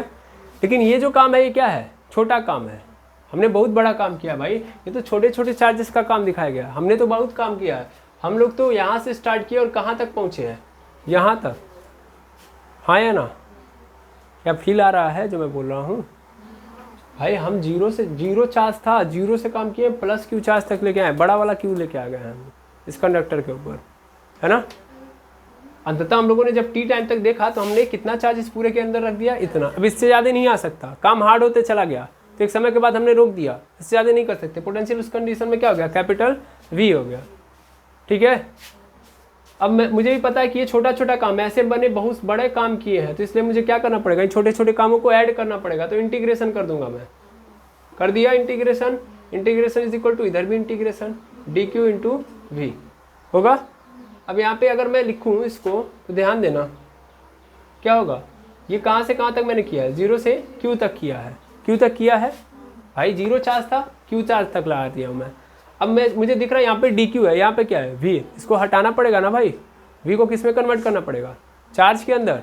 तो मेरे लिए अगर ध्यान से देखो तो डी ओमेगा यहाँ पे क्या होगा, अच्छा ये छोटे छोटे काम मिलके क्या हो जाएंगे, बड़े काम। और मेरे लिए यहाँ पे देखना, ये जीरो से लेके क्यू तक चलेगा, डी क्यू ऐसे ही रहेगा, हमको पता है, क्या पता है, चूँकि यहाँ पे मैं लिख दे रहा हूँ, यहाँ पे चूँकि क्यू इज इक्वल टू क्या होता है, वी इंटू सी, होता है कि नहीं होता है, Q is equal to V into C, V की वैल्यू निकालोगे तो क्या मिलेगा, V इज इक्वल टू मिल जाएगा Q अपॉन सी, होता है। लेकिन ये जो लिए हो भी, ये तो स्मॉल है ना, स्मॉल v के दौरान चार्ज कितना आया था, Q आया था भाई, छोटे छोटे डी क्यू रख के तुमने Q बनाए थे, वही यहाँ पे लिखा गया है, ठीक है, ठीक। तो इस कंडीशन में तुम क्या यहाँ पे लिखोगे, इंटू यहाँ पे आ जाएगा Q अपॉन सी, आएगा कि नहीं आएगा, डी क्यू अपॉन सी, क्यू अपॉन सी। अब इस सी को मैं बाहर कर दूंगा क्योंकि इट इज अ कांस्टेंट, सी तो कभी नहीं बदला, सी शुरुआत में भी वही था, लास्ट में भी वही था, ठीक है। तो सी को बाहर कर दिया मैंने, तो क्या मिल गया मुझे, W is equal to zero से लेके Q तक, यहाँ पे हमको Q इंटू डी क्यू मिल गया। अब मैं अगर इसका इंटीग्रेशन करूंगा तो इंटीग्रेशन करने पे मुझे क्या मिलेगा, अच्छा सी बाहर है, ठीक है, तो मैं इसका इंटीग्रेशन करूंगा तो क्या मिल जाएगा मुझे, क्यू स्क्वायर बाई 2, इंटीग्रेशन यही तो होगा, कहाँ से लेके कहाँ तक, जीरो से लेके Q तक।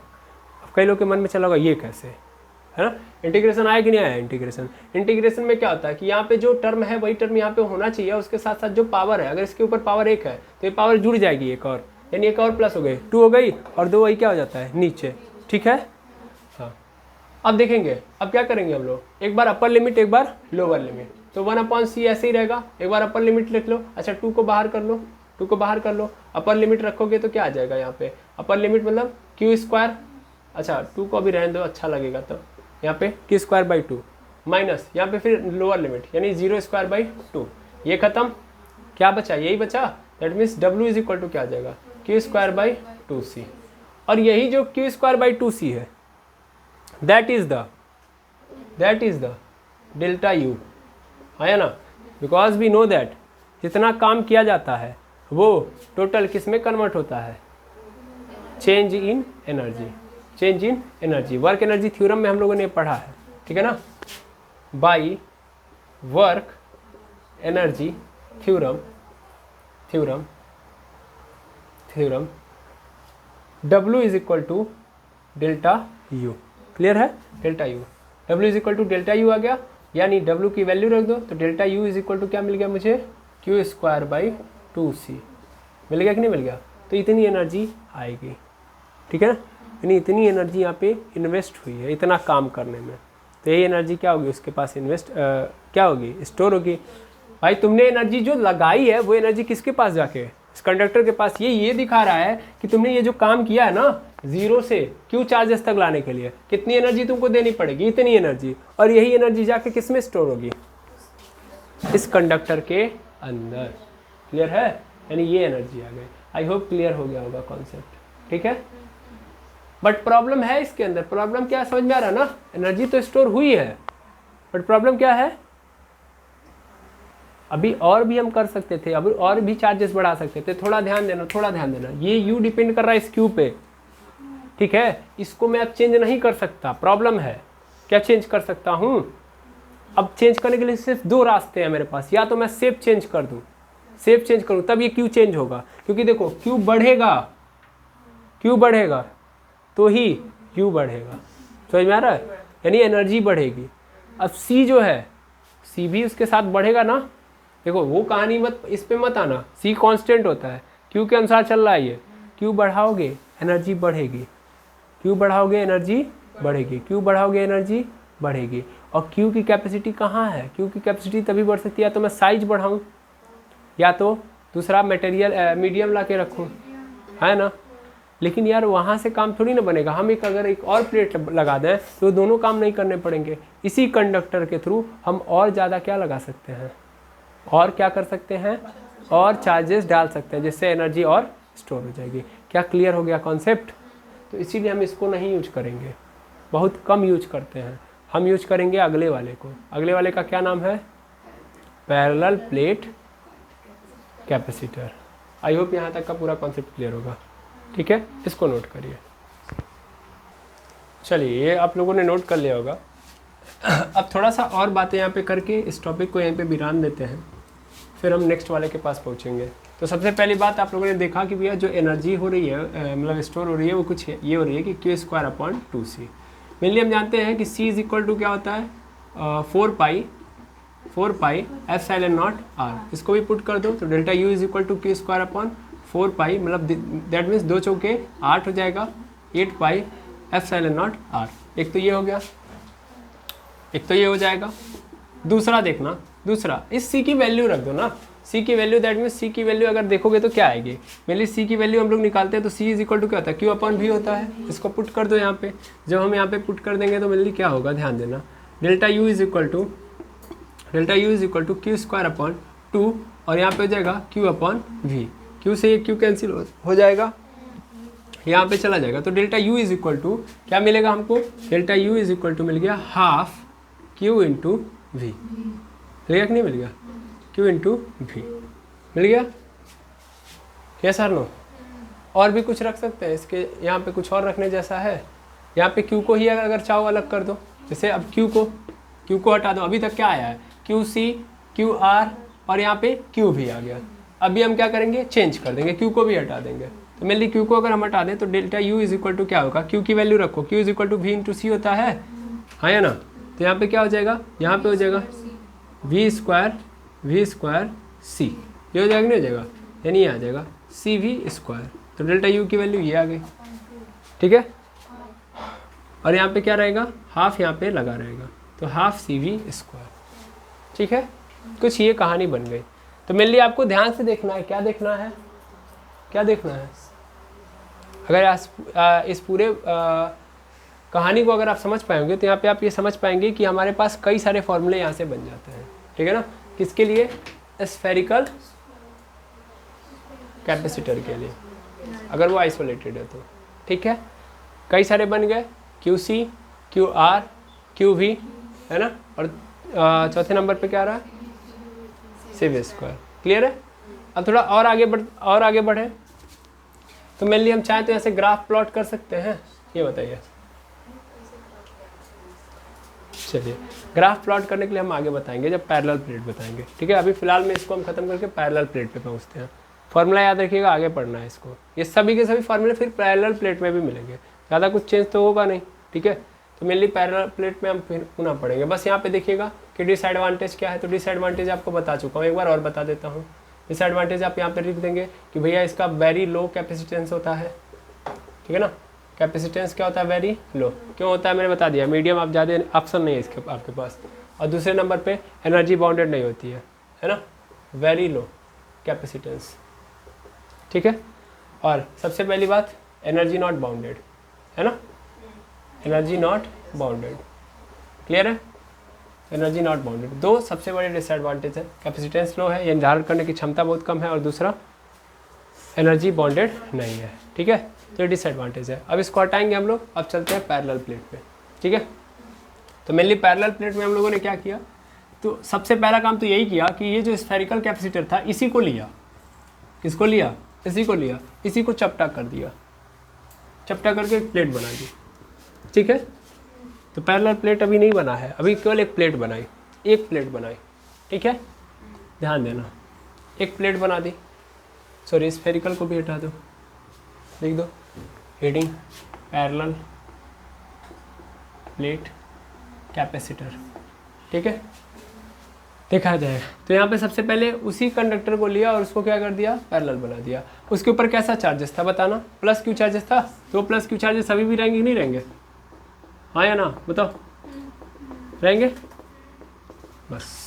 ठीक है, अब हमने क्या किया कि मुझे पता है कि हमको सबसे ज़्यादा प्रॉब्लम क्या थी कि भैया सबसे बड़ी प्रॉब्लम ये थी, भैया जस्ट हम लोगों ने लिखा था कि एनर्जी बाउंडेड नहीं हो रही है, तो एनर्जी को बाउंड कैसे किया जाए। तो एक्चुअल में हम लोगों ने एक तरीका अपनाया। तरीका क्या है उसको देखिएगा। हम लोग जानते हैं कि पॉजिटिव प्लेट है तो इधर से इलेक्ट्रिक फील्ड किधर की ओर निकलेगी, इधर की ओर निकलेगी, और ऐसे इधर से भी निकल रही होगी। Yes or no, yes sir. ठीक है, तो इधर से भी निकल रही है और इधर से भी निकल रही है। ठीक, अब थोड़ा समझिएगा, हमने आगे क्या लगा दिया ना, एक निगेटिव प्लेट लगा दिया। निगेटिव प्लेट क्यों लगा रहा हूँ आपको समझ में आ रहा होगा। ठीक है, यहाँ पे सब माइनस माइनस चार्ज है। अच्छा, ये कैसे बनाया आपको पता है ना, इसके सामने रखा होगा, इसके दोनों साइड में इधर प्लस इधर प्लस इधर प्लस इधर प्लस इधर प्लस भी रहा होगा। ऐसे हम लोगों ने क्या कर दिया, यहाँ पे अर्थिंग कर दिया, जितने पॉजिटिव थे न्यूट्रल हो गए, सिर्फ और सिर्फ क्या बचा हमारे पास, निगेटिव चार्ज बचा। ठीक है, समझिएगा ध्यान से। क्लियर है, क्लियर है ना, कहानी एकदम क्लियर रखना चाहिए आपको। अब इन दोनों प्लेटों के रिस्पेक्ट में हम बात करेंगे, दोनों प्लेट्स के रिस्पेक्ट में बात करेंगे। अभी मैं इलेक्ट्रिक फील्ड थोड़ी देर के लिए हटाता हूँ और एक नॉर्मल फील्ड पहले क्रिएट करता हूँ, मतलब इतना ज़्यादा लाइन खींचने का कोई मतलब नहीं है। अब मैं दोनों प्लेट्स के बाहर की कहानी को देखूंगा। ठीक है, ध्यान से देखना, इस फील्ड के कारण, मतलब इस प्लेट के कारण अगर मैं इस साइड जाऊँ, इस साइड, तो इलेक्ट्रिक फील्ड की रिएक्शन किधर मिलेगी, इस वाले पॉजिटिव प्लेट की रिएक्शन इधर। मतलब मैं 3 फेज बना लो, एक यहाँ 3 रीजन मान लो, एक रीजन ये, एक रीजन ये, एक रीजन ये, 3 रीजन है मेरे पास, 3 रीजन्स में देख रहा हूँ। तो प्लस वाले के कारण इलेक्ट्रिक फील्ड की रिएक्शन इधर होगी और माइनस के कारण इलेक्ट्रिक फील्ड की रिएक्शन इधर होगी। क्लियर है, इस रीजन में दोनों के दोनों इसी तरीके से होंगे। क्लियर है, और देखना इस रीजन में, मतलब बीच वाले रीजन में हूँ मैं, तो बीच वाले देखो, क्योंकि ये पता है ना हमको बेसिक कि प्लस से दूर भागती है इलेक्ट्रिक फील्ड और माइनस की ओर आती है। तो ये देखो माइनस की ओर आ रही है और माइनस प्लस से दूर जा रही है, ये प्लस वाली है और माइनस वाली, दोनों प्लेट के थ्रू देख रहा हूँ मैं। फिर इसको पकड़ूंगा मैं, सॉरी कौन सा रीजन, सेकेंड, ये सेकेंड रीजन, ये फर्स्ट रीजन। अब देखो थर्ड रीजन यहाँ भी है। अब सेकंड में पहले आ जाओ, पहले बात कर लो। सेकंड रीजन की मैं बात करूँ तो मेनली क्या होगा कि प्लस के लिए प्लस के कारण किधर की ओर इलेक्ट्रिक फील्ड की रिएक्शन होगी, इधर, और माइनस के कारण भी किधर होगी, इधर ही होगी, है ना। ये प्लस वाली और ये क्या है, माइनस वाली। ठीक है, अच्छा फिर इधर आओ, इसके थर्ड रीजन में आओ। थर्ड रीजन में इलेक्ट्रिक फील्ड की रिएक्शन इस प्लेट के कारण, प्लस वाले प्लेट के कारण बाहर की ओर, और माइनस वाले प्लेट के कारण अंदर की ओर। समझ में आ रहा है ना? और दोनों प्लेट्स पे, जबकि आपको पता है जब हम अर्थिंग कर रहे होते हैं, प्लेट लेके आते हैं, तो जितना चार्ज इधर आता है उतना ही चार्ज इस प्लेट पे आता है ना? तो इलेक्ट्रिक फील्ड की जो कहानी होगी, इलेक्ट्रिक फील्ड का जो मैग्नीट्यूड होगा वो भी कितना होगा, सेम होगा, है ना? तो अगर मैं इस रीजन में इलेक्ट्रिक फील्ड को देखूं तो कितना है नेट इलेक्ट्रिक फील्ड? यहाँ पे नेट इलेक्ट्रिक फील्ड क्या होगा, 0। Yes sir no? Net electric field क्या होगा, 0। इसमें कोई दुविधा नहीं है। अच्छा, फिर इस वाले रीजन में आओ तो देखो दोनों की डायरेक्शन क्या है, सेम। अच्छा, यहाँ पे 0 क्यों हुआ? क्योंकि एक पॉजिटिव वाली की डायरेक्शन इधर है, निगेटिव वाली की इधर, ठीक है ना? इस रीजन में जितना पॉजिटिव वाली पैदा हो रही है उतना ही निगेटिव वाली पैदा हो रही है, तो दोनों क्या कर दे रही है, बैलेंस कर दे रही है। इस चीज़ को मैंने आपको इसके पहले भी बताया था, इंड्यूस्ड की कहानी जब बताई थी, तो है ना? इंड्यूस्ड की कहानी में मैंने आपको ये चीज़ें अच्छे से एक्सप्लेन की थी, ठीक है? तो आगे और बढ़ेंगे अगर हम लोग तो देखेंगे यहाँ पे इस वाले पोर्शन में आएंगे। इस वाले में क्या है, दोनों की क्या है, सेम है ना?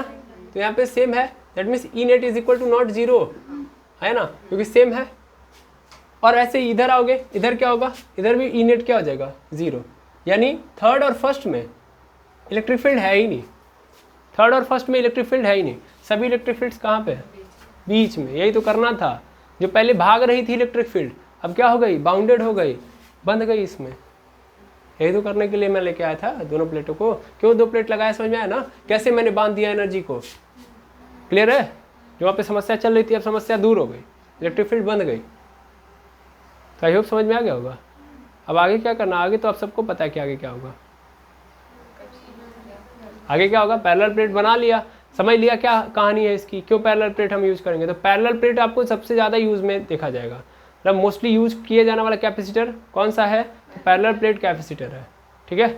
इसका कैपेसिटेंस पिछले वाले से ज़्यादा होगा और एनर्जी भी यहाँ पे बाउंडेड होगी, तो जो डिसएडवांटेज था उसका यहाँ पे पूरा हो गया। चलो, ये तो इलेक्ट्रिक फील्ड की कहानी थी। अब कहानी को थोड़ा सा और आगे बढ़ाएं और अच्छे से समझें। तो मेनली 2 प्लेटें हैं। इस प्लेट को पकड़ूँ मैं, अगर ये प्लेट है यहाँ पे, तो इसके ऊपर बहुत सारे चार्जेस होंगे। एक प्लेट की मैं बात करूँ, आया ना? और अगर मैं इस एक प्लेट की अगर आपसे पूछ लूँ कि ये बताइए इलेक्ट्रिक फील्ड कितनी होगी, क्योंकि हमने पता कर लिया कि इलेक्ट्रिक फील्ड यहाँ पे क्या हो रही है, स्टोर हो रही है। अच्छा, इसके पहले वाले जब स्फेरिकल लिया था ना, तो वहाँ पे इलेक्ट्रिक फील्ड की कहानी नहीं ले रहे थे। एक बात आपने ऑब्जर्व की, यहाँ पे तो शुरुआती दौर में हम इलेक्ट्रिक फील्ड की बात कर रहे हैं। क्या कितने लोगों को ये बात समझ में आ रही है? स्फेरिकल वाले केस में हम लोगों ने बहुत, मतलब कौन सा टर्म यूज किया था इलेक्ट्रिक फील्ड का, कोई टर्म नहीं यूज किया था। वहाँ पे हम लोग पोटेंशियल पे खेल गए थे, पोटेंशियल से गेम चालू किया अपना। स्फेरिकल कैपेसिटर के अंदर हम लोगों ने पूरा खेल किस पे रखा, पोटेंशियल से। यहाँ पे हमने शुरुआती दौर किससे, मतलब यहाँ पे शुरुआत किससे की है, इलेक्ट्रिक फील्ड से। अब दोनों का मतलब समझो क्यों ऐसा किया, वहाँ पे ऐसा क्यों किया, यहाँ पे ऐसा क्यों अलग कर रहा हूँ मैं। वहाँ पे कारण ये था कि वहाँ पे इलेक्ट्रिक फील्ड बाउंडेड थी ही नहीं। आइसोलेटेड वाले के केस में कहाँ बाउंडेड थी, फैली हुई थी, इसलिए हम लोगों ने पोटेंशियल से ही स्टार्ट किया। वहाँ पे पोटेंशियल ज़्यादा अच्छे से डिफाइन कर सकते थे। वहाँ पे इलेक्ट्रिक फील्ड हम डिफाइन नहीं कर सकते थे बहुत दूरी तक, क्योंकि इनफाइनाइट तक थी वो। अब यहाँ पे कर सकता हूँ मैं, यस और नो, कर सकता हूँ कि नहीं कर सकता हूँ, तो इसलिए मैं इलेक्ट्रिक फील्ड से स्टार्ट करूँगा, ठीक है? अब यहाँ पे अंदर बाहर पोटेंशियल तो लेके नहीं चल सकते, नहीं, पोटेंशियल का खेल नहीं है यहाँ पे खेल किसका रहेगा, इलेक्ट्रिक फील्ड का। क्यों? क्योंकि यहाँ पे इलेक्ट्रिक फील्ड हमको बड़ा अच्छे से दिख रही है, साफ साफ सुंदर सुंदर दिख रही है, तो हम इलेक्ट्रिक फील्ड का टर्म लेके चलेंगे। क्लियर है? अब खेल में ये आता है कि चलो ठीक है, अगर मैं एक प्लेट पे देखूँ, मेनली इस प्लेट पे देखूँ, तो कितना इलेक्ट्रिक फील्ड होगा। क्या आप लोगों ने पढ़ा है, क्या आप लोगों ने इलेक्ट्रिक फील्ड का फॉर्मूला पढ़ा है? मेनली अगर आप देखोगे तो इलेक्ट्रिक फील्ड कितना होगा, तो इलेक्ट्रिक फील्ड होगा सिग्मा अपॉन 2 एप्सिलॉन नॉट। क्या ये आप जानते हैं, हाँ या ना? एक प्लेट के ऊपर कितनी इलेक्ट्रिक फील्ड होती है, तो वो होती है E is equal to sigma upon 2 epsilon naught. ये हम लोगों ने कहाँ देखा था, ये हम लोगों ने गॉस के एप्लीकेशन में देखा था, ठीक है? गॉस का एप्लीकेशन जब देखा था तभी देखा था। तो मैं जानता हूँ आप लोगों को याद होगा, लेकिन एक बार मैं और चाहूँगा याद दिला दूँ, ठीक है?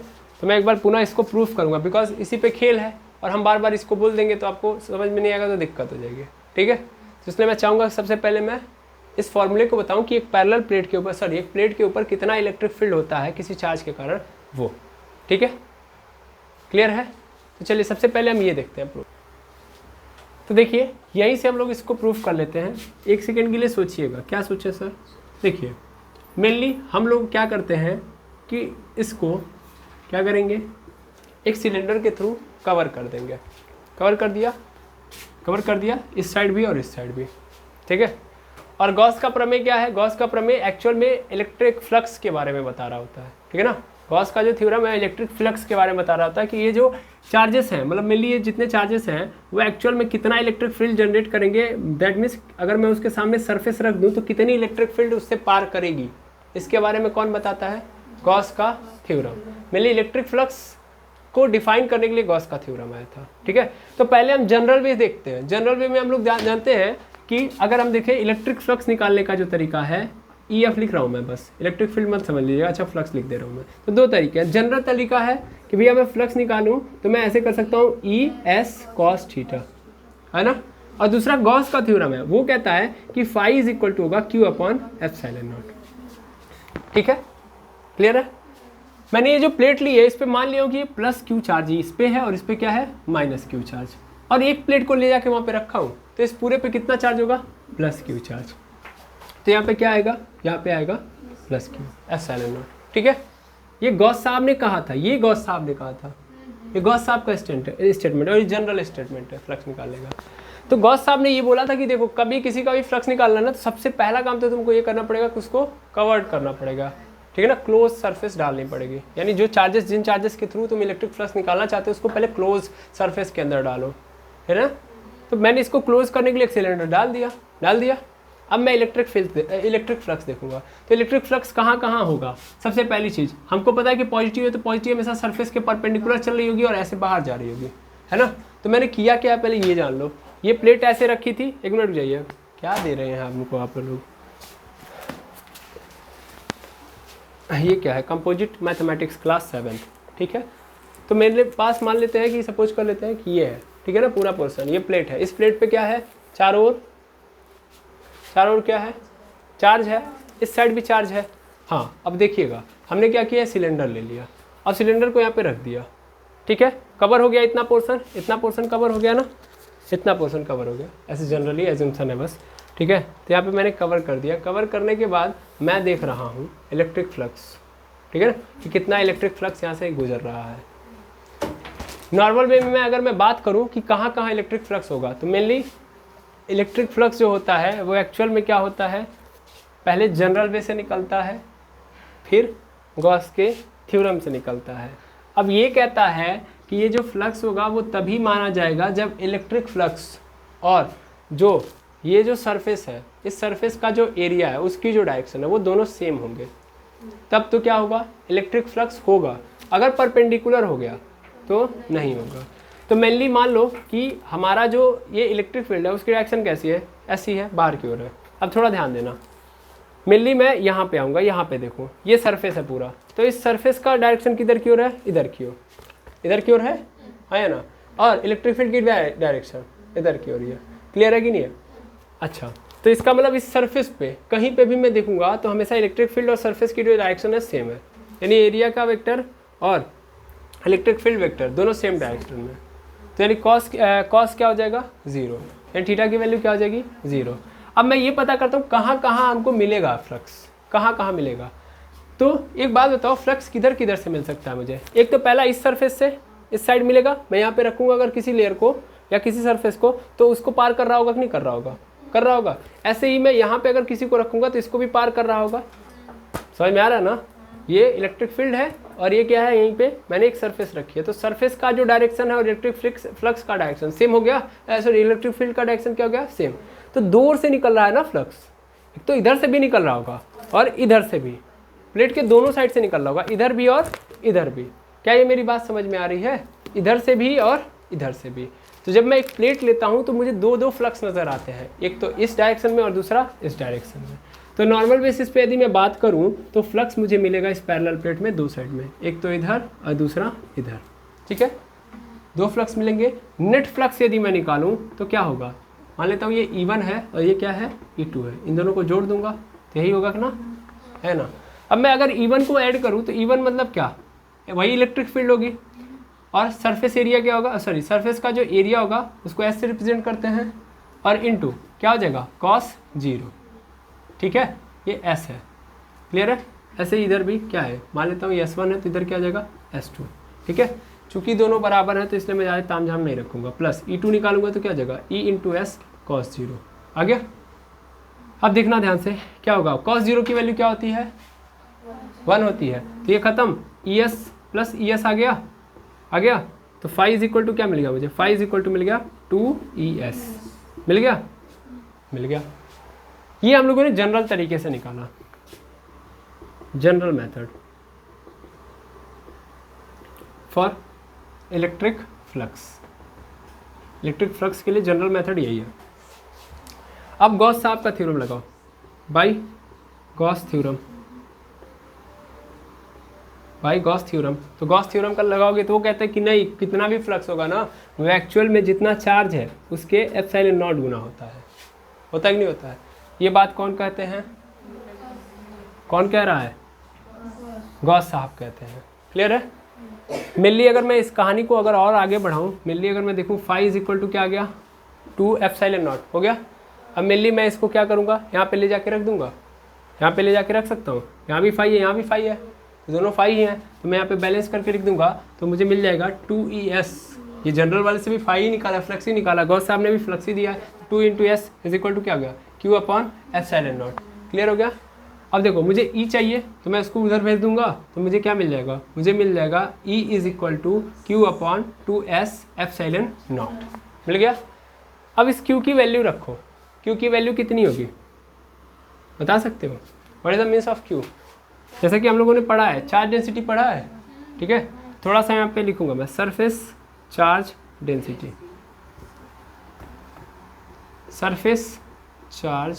डेंसिटी, यहाँ पे मैं निकाल रहा हूँ डेंसिटी। और सरफेस चार्ज डेंसिटी क्या होता है, सिग्मा होता है ना। सिग्मा इज इक्वल टू क्या होता है, कितना चार्ज है, चार्ज तो Q है, एरिया कितना है S है, S लिख दो। मुझे Q की वैल्यू चाहिए, S को इधर भेज दूंगा तो Q इज इक्वल टू क्या मिल गया, सिग्मा इंटू एस हो गया, यानी Q की जगह पे सिग्मा इंटू एस लिख दूंगा। इसी चीज़ को पुट कर दूंगा मैं यहाँ पे, पुट कर दो तो E इज इक्वल टू क्या मिल गया, वहाँ पे पुट करोगे तो sigma into S upon 2S epsilon naught, S से S cancel, E is equal to क्या मिल गया, सिग्मा अपॉन 2 एप्सिलॉन नॉट। देखिए वो चीज़ जो वहाँ पे प्रूफ करनी थी वो यहाँ पे भी मैंने प्रूफ करा दी, ठीक है। वहाँ पे भी प्रूफ की गई है, यहाँ भी समझ लो। यानी अब कभी भी भूलिएगा मत, पैरेलल प्लेट की कंडीशन में जो इलेक्ट्रिक फील्ड की वैल्यू होगी वो ये होगी, और ये बार बार यूज होगी, तो कहाँ से आई है आपको पता होना चाहिए, ठीक है। इलेक्ट्रिक फ्लक्स इतना होगा, क्लियर है। सर इलेक्ट्रिक फील्ड की जो वैल्यू होगी इतनी होगी। आई होप समझ में आ गया होगा कैसे आया है। तो मेनली अगर मैं यहाँ पे बात करूँ, ई नेट इज इक्वल टू, मैंने डायरेक्ट बोल दिया था 0 है, तो सर 0 नहीं है तो यहाँ पे आखिर कितना होगा तब ये देखना जरूरी है ना। अब मैं इसके द्वारा देखूँ, इस प्लेट के द्वारा देखूँ इस डायरेक्शन में तो कितना होगा, सर इसके द्वारा भी कितना होगा, सिग्मा अपॉन 2 एप्सिलॉन नॉट। ये पैरेलल प्लेट ही तो है, और पैरेलल प्लेट के द्वारा जो इलेक्ट्रिक फील्ड जनरेट की जाएगी ये रहेगी, ठीक है ना। यहाँ पे लिख देना इलेक्ट्रिक फील्ड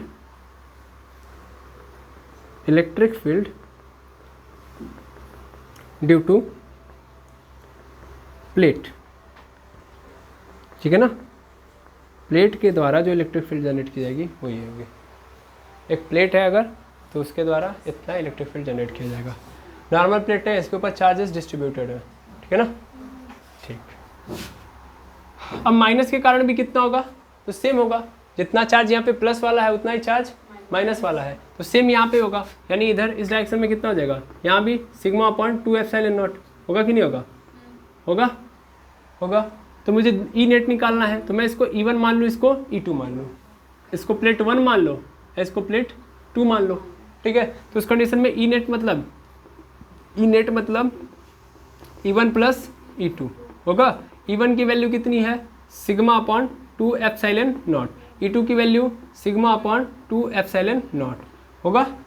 2 एप्सिलॉन नॉट मतलब यहाँ पे सिग्मा सिग्मा जुड़ जाएगा, दैट मीन्स क्या आ जाएगा हमारे पास, सिग्मा अपॉन एप्सिलॉन नॉट। तो पैरेलल प्लेट के अंदर जो इलेक्ट्रिक फील्ड जनरेट होती है वो कितनी होती है, sigma upon epsilon not. I hope समझ में आ गया होगा। ये बहुत बेहतरीन कहानी थी जो मुझे आपको बहुत दिन से सुनानी थी और मैंने आपको सुना दी, ठीक है। यानी अब ये तो पहले समझ में, अभी हम लोगों ने कुछ किया नहीं, अभी हम लोगों ने ये देखा है कि इलेक्ट्रिक फील्ड कितना जनरेट होता है। मैंने जस्ट बोला ना कि कितना इलेक्ट्रिक, मतलब इसमें इलेक्ट्रिक फील्ड क्या होगा, बाउंड होगा, रुकेगा। तो कितना रुकेगा, इतना रुकेगा। अभी मैंने कुछ एक्स्ट्रा नहीं किया, अभी सिर्फ और सिर्फ इस पैरेलल प्लेट के अंदर कितनी इलेक्ट्रिक फील्ड जमा हुई है, स्टोर हुई है, ये मैंने बता दिया आपको। ठीक है, कैसे आया, समझ में आ गया? आई होप क्लियर हो गया होगा। सबसे पहले ये नोट करिए क्योंकि बोर्ड पूरा भर चुका है। तो चलिए अब हम 2 प्लेट लेंगे, इलेक्ट्रिक फील्ड कितनी जमा हो रही है हम लोगों को पता है ना। अब कहानी में अच्छे से कहानी बनाएंगे, यानी कहानी में एक नई कहानी बनाएंगे। मेनली क्या है, पॉजिटिव प्लेट है, ठीक है, प्लस क्यू, और इधर क्या है, माइनस क्यू। ठीक है, ये दोनों के दोनों सेपरेटेड रहेंगे, है ना।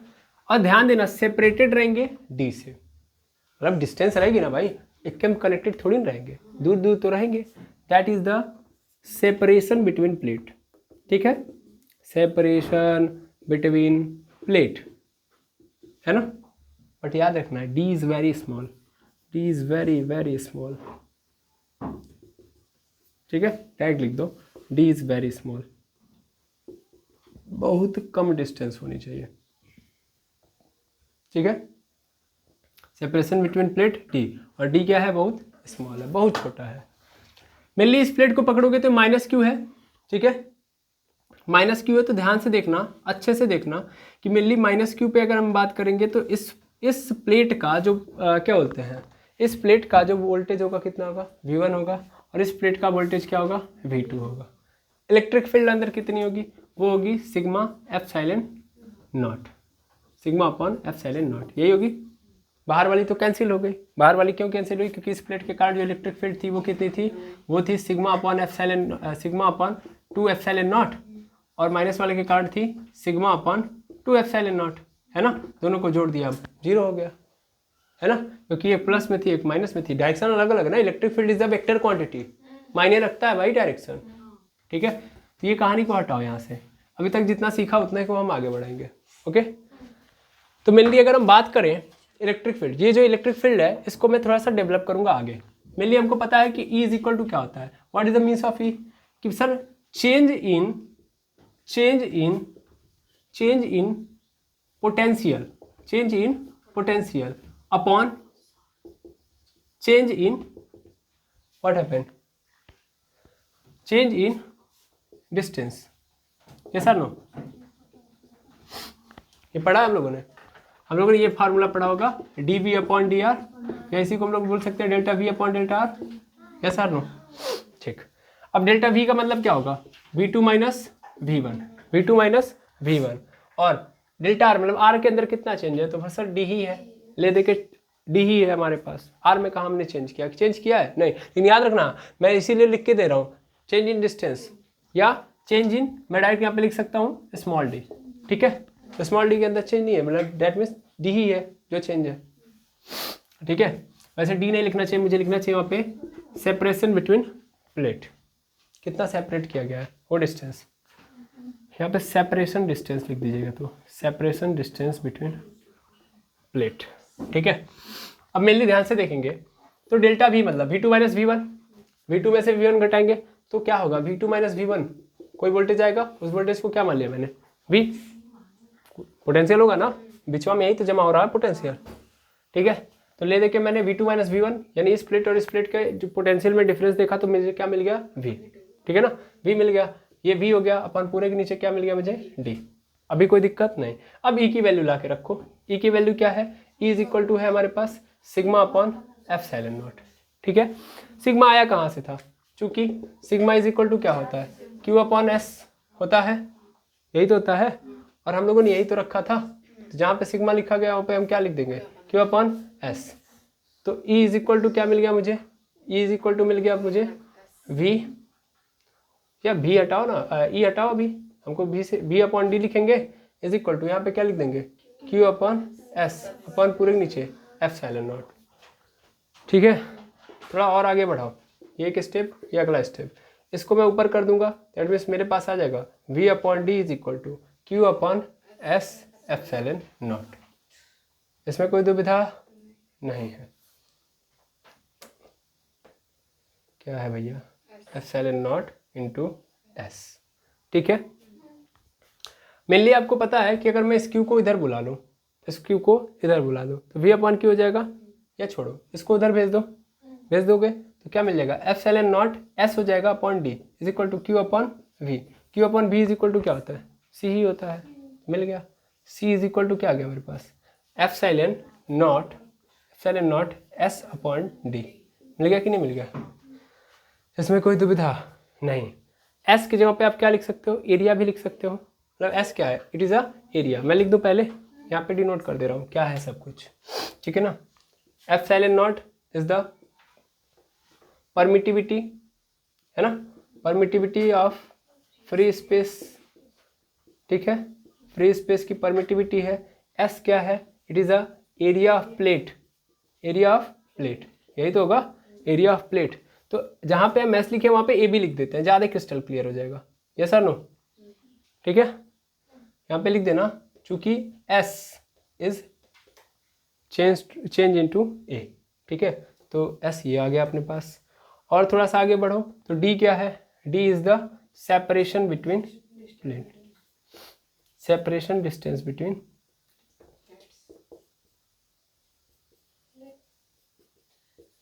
बिटवीन पैरेलल प्लेट पीपी, ठीक है। आई होप समझ में आ गया होगा। तो ये आ गया हमारे पास कैपेसिटेंस का फॉर्मूला, ठीक है। कैसे कैसे आया है मैं एक बार पुनः रिवाइज कराना चाहता हूँ। दो पैरेलल प्लेट ली, स्मॉल डिस्टेंस पे रखा, मैंने मान लिया कि इस पे जो वोल्टेज है वो V1 है, इस पे वोल्टेज V2 है, तो दैट मीन्स जो टोटल वोल्टेज यहाँ पे आपको मिलेगा, दोनों के बीच का वोल्टेज जो मिलेगा वो मिलेगा V, ठीक है। हम जानते हैं कि E इज इक्वल टू एक फॉर्मूला और होता है, वो होता है change in potential upon change in D. Mainly हमको E पहले से पता है, E क्या होगा इसके बीच में सिग्मा अपॉन एप्सिलॉन नॉट। तो मेनली यहाँ पे अगर आप देखोगे तो E इज इक्वल टू हम लोगों ने D V upon D R लिखा है, delta V upon delta R, V2 minus V1 upon D हो गया। फिर हम लोग यहाँ पे आए, मेनली हम लोग जानते हैं कि E इज इक्वल टू मुझे मिल गया V अपॉन डी, और चूंकि E की वैल्यू क्या होती है, sigma upon epsilon not. Yes और नो, ये जो E का फॉर्मूला यहाँ से लाके मैंने रख दिया, ठीक है भाई। अब उसके बाद देखा सिग्मा का मतलब Q अपॉन S, तो फिर क्या किया, V अपॉन डी की जगह पे Q अपॉन S रख दिया। अगले केस में क्या किया कि जब रख दिया तो फिर इसको इधर बुला लिया, बुला लेने के बाद फिर Q अपॉन V बनाया, Q upon V is equal to क्या आ गया, C, गेम ओवर, मिल गया कैपेसिटेंस। यानी ये किसका कैपेसिटेंस है, ये है प्लेट का कैपेसिटेंस है, पैरेलल प्लेट का कैपेसिटेंस है, ठीक है। और पैरेलल प्लेट का कैपेसिटेंस किस पे क्या बोलते हैं, डिपेंड कर रहा है, बताओ। यहाँ पे लिख सकता हूँ मैं, capacitance of parallel plate depend upon पहला क्या होगा, area of plate, second medium between plate, ठीक है, medium between plate, and third separation distance between plate, ठीक है, separation distance between plate.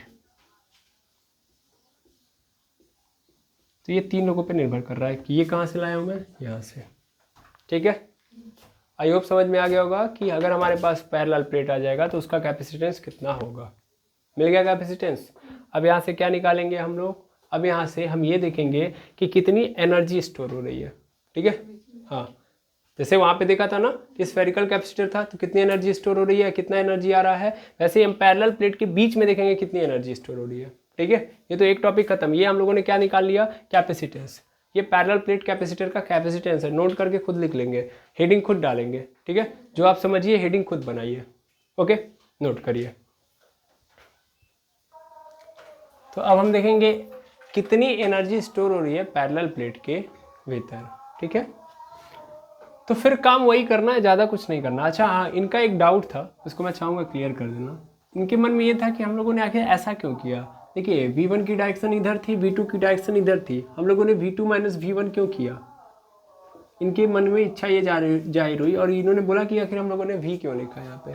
Actual में V is a potential, it is not a direction, it is not a directional quantity, it is only show the magnitude, केवल और केवल क्या show करता है, magnitude. इसको डायरेक्शन से फर्क नहीं पड़ता। मैं बोल दूंगा कि इस प्लेट का जो पोटेंशियल है V1 वो इस डायरेक्शन में है, तो फर्क नहीं पड़ेगा, आपको पता है ना भाई। एक प्लेट रखा तुम लोगों ने, चार्ज रखा भाई, ये चार्ज है प्लस, तो इसका r डिस्टेंस पे जो पोटेंशियल इस डायरेक्शन में होगा, r डिस्टेंस पे इस डायरेक्शन में भी उतना ही पोटेंशियल होगा। पोटेंशियल से लेना देना नहीं, पोटेंशियल डायरेक्शन पे काम नहीं करता है। और हम लोगों ने घटा के v क्यों लिखा, रीजन बिहाइंड इट, हम ये जानना चाहते हैं कि इस प्लेट के भीतर कितना पोटेंशियल है, जो आपने चार्ज स्टोर करके रखा है, जो इलेक्ट्रिक फील्ड आई है, उस इलेक्ट्रिक फील्ड ने कितना पोटेंशियल स्टोर किया है। हाँ है ना। कल के डेट में फिर इसको जब फ्लो कराओगे, मेनली जब किसी से कनेक्ट कराओगे तो क्या होगा, ये चार्ज फ्लो होगा। तो चार्ज फ्लो होता है तो पोटेंशियल देख के होता है, किधर का पोटेंशियल कितना है ना। तो उस दौरान हमको पता तो होना चाहिए कि इस प्लेट के अंदर पोटेंशियल कितना है, और हमको जब ये पता रहेगा कि इस प्लेट के अंदर इतना पोटेंशियल का चार्ज रखा है, तभी तो हम समझ पाएंगे कि अगर हमको जहाँ जरूरत है कि कितने पोटेंशियल की है, तभी तो हम इस प्लेट को कनेक्ट कर पाएंगे। जब पता रहेगा ना कितने पोटेंशियल की जरूरत है। मान लो हमको पता ही नहीं है कि 20 वोल्ट पोटेंशियल है, 40 वोल्ट पोटेंशियल है, और हमको वहाँ जरूरत है 10 वोल्ट के, समझ में आ रहा है, तो हम कैसे लगाएंगे। तो बिना पोटेंशियल के जाने हम नहीं काम कर सकते, समझ में आया ना। तो इस इलेक्ट्रिक फील्ड के कारण कितना पोटेंशियल है, V2 माइनस V1, यानी इसके अंदर इतना पोटेंशियल है, इलेक्ट्रिक फील्ड इसके अंदर इतना है।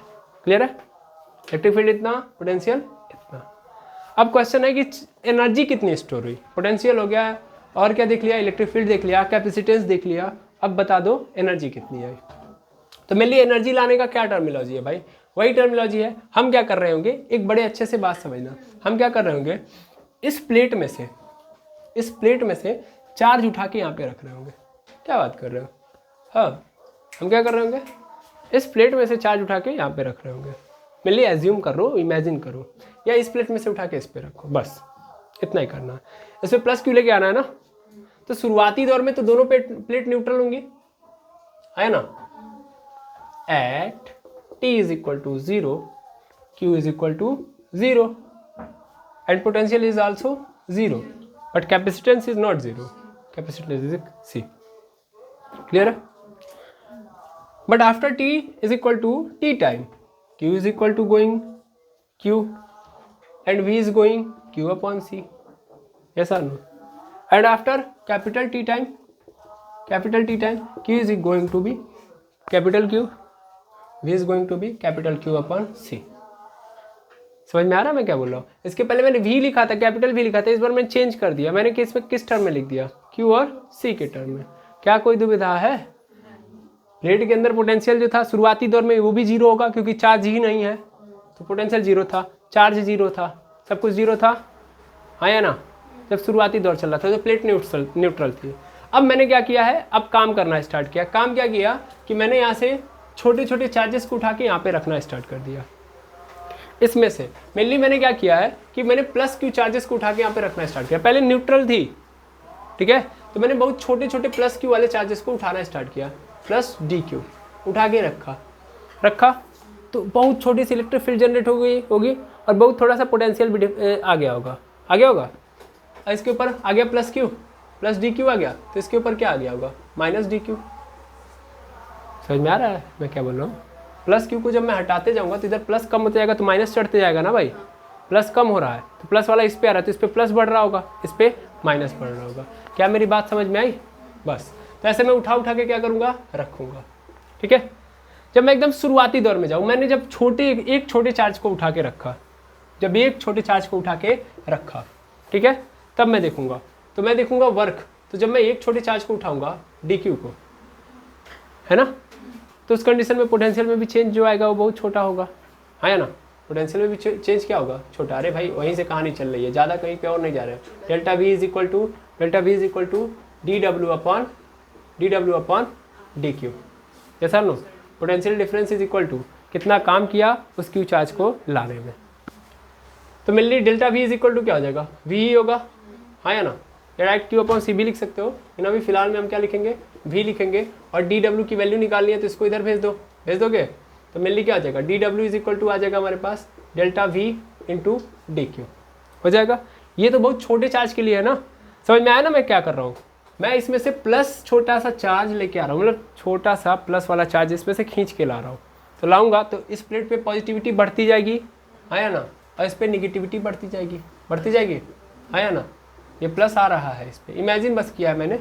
तो ऐसे इस पर क्या होगा, माइनस बढ़ते जाएगा, जितना इस पर लाऊंगा उतना बढ़ते जाएगा, बढ़ेगा, और उतना ही मेरा काम भी क्या होता जाएगा, टफ होते जाएगा। एक कंडीशन पे इस पर क्या आ जाएगा, इस पर छोटे छोटे प्लस चार्जेस के कारण एक बड़ा सा प्लस क्यू चार्ज आ जाएगा, और इस पर एक बड़ा सा माइनस क्यू चार्ज आ जाएगा इस प्लेट पे। क्लियर है?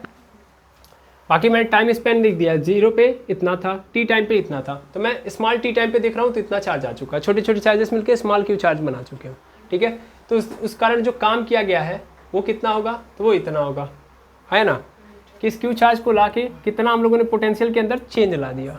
ठीक है, तो शुरुआती दौर में पोटेंशियल कितना था, 0 था, है ना। क्या होता है, what is the means of delta V, delta V मतलब D W is equal to V F minus V I होगा इंटू डी क्यू। लिख लो, D W is equal to, शुरुआत में कितना था, ये वी आई ही तो है, वी आई ही है, दैट मीन्स यहाँ पे क्या हो जाएगा, वी आई की वैल्यू 0, और वी एफ क्या हो जा रहा है, ये वी एफ ले लो तो क्यू अपॉन सी, क्यू अपॉन सी इंटू डी क्यू हो गया।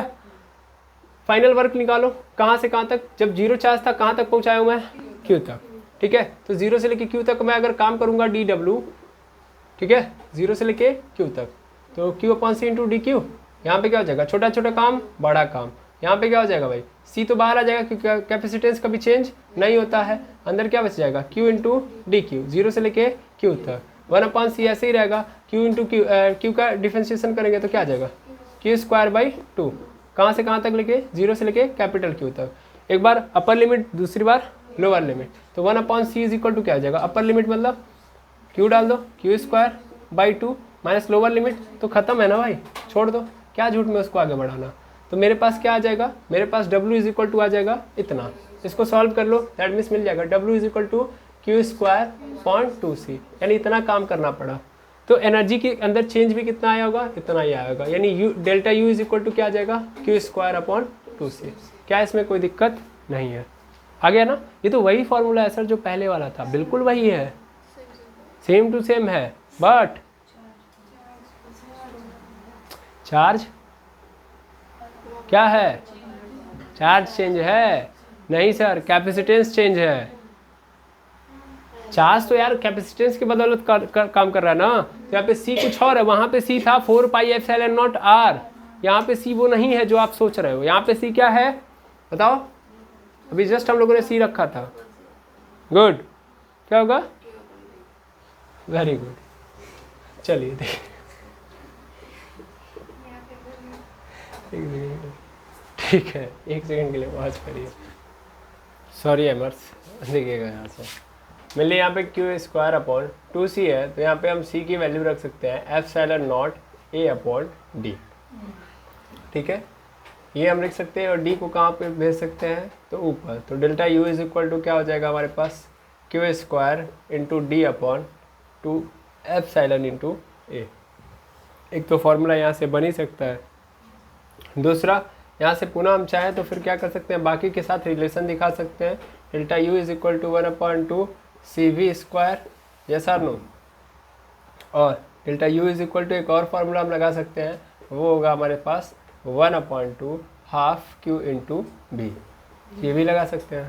दैट मीन्स यहाँ पे यू की इतनी सारी वैल्यूज़ आ गई हैं, मेनली सी की जो वैल्यूज़ हैं उनको मत भूलिएगा, ये कैपेसिटेंस है पैरेलल प्लेट का, वो कितना होगा एप्सिलॉन a अपॉन डी, ठीक है। अगर वही स्फेरिकल होता तब, स्फेरिकल कंडक्टर के केस में जो C होता है, तो देखिएगा मैं CS लिख रहा हूँ, यहाँ पे CP लिख रहा हूँ, तो CS का याद रखेंगे कितना होगा 4 पाई एप्सिलॉन नॉट R होता है, ठीक है। और ये पैरेलल प्लेट का कैपेसिटेंस है, तो पैरेलल प्लेट का कैपेसिटेंस यहाँ पे ये भी याद रखेंगे कि जो पैरेलल प्लेट का कैपेसिटेंस है वो ज़्यादा होता है CS से। क्लियर है, हाँ या ना? आई होप समझ में आ गया होगा। यहाँ से एक और तरीके से समझ सकते हो कि देखो ये एरिया पे डिपेंड करता है, डायमीटर पे डिपेंड कर रहा है, सॉरी डिस्टेंस सेपरेशन पे डिपेंड कर रहा है, एंड परमिटिविटी पे डिपेंड कर रहा है, जबकि यहाँ पे सिर्फ और सिर्फ यहाँ पे 2 लोगों पे डिपेंड कर रहा था, ठीक है। तो डिपेंडेंसी यहाँ पे ज़्यादा है, मतलब कई सारे कंडीशंस के थ्रू हम बदल सकते हैं।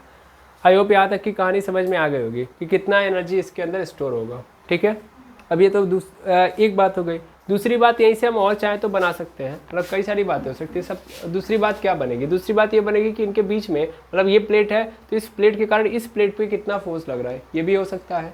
दूसरा, अगर सपोज कर लो कि ये डी है, जैसे कि यहाँ पे लिखा है कि जो डेल्टा यू है वो चेंज हो जाएगा अगर डी में चेंज आएगा, आया ना।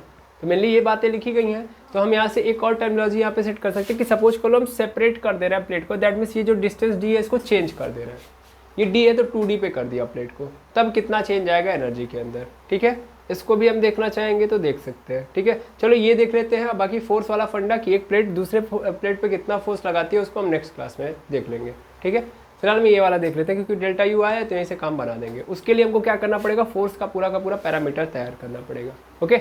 पहले आपको पता है ना भाई, एक पॉजिटिव प्लेट है एक निगेटिव प्लेट है, तो इलेक्ट्रोस्टैटिक फोर्स तो लगेगा ना, तो कितना लगेगा वो हम नेक्स्ट क्लास में देखेंगे। अभी अगर मैं इस प्लेट को, मतलब इस प्लेट के बीच का जो सेपरेशन डिस्टेंस है इसको अगर चेंज कर दूँ, डी है 2D कर दिया, 4D कर दिया, 5D कर दिया, तो कितना चेंज आएगा, ओके।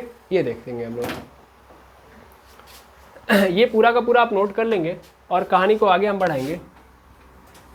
तो मेनली समझिएगा, सपोज कर ले रहा हूँ मैं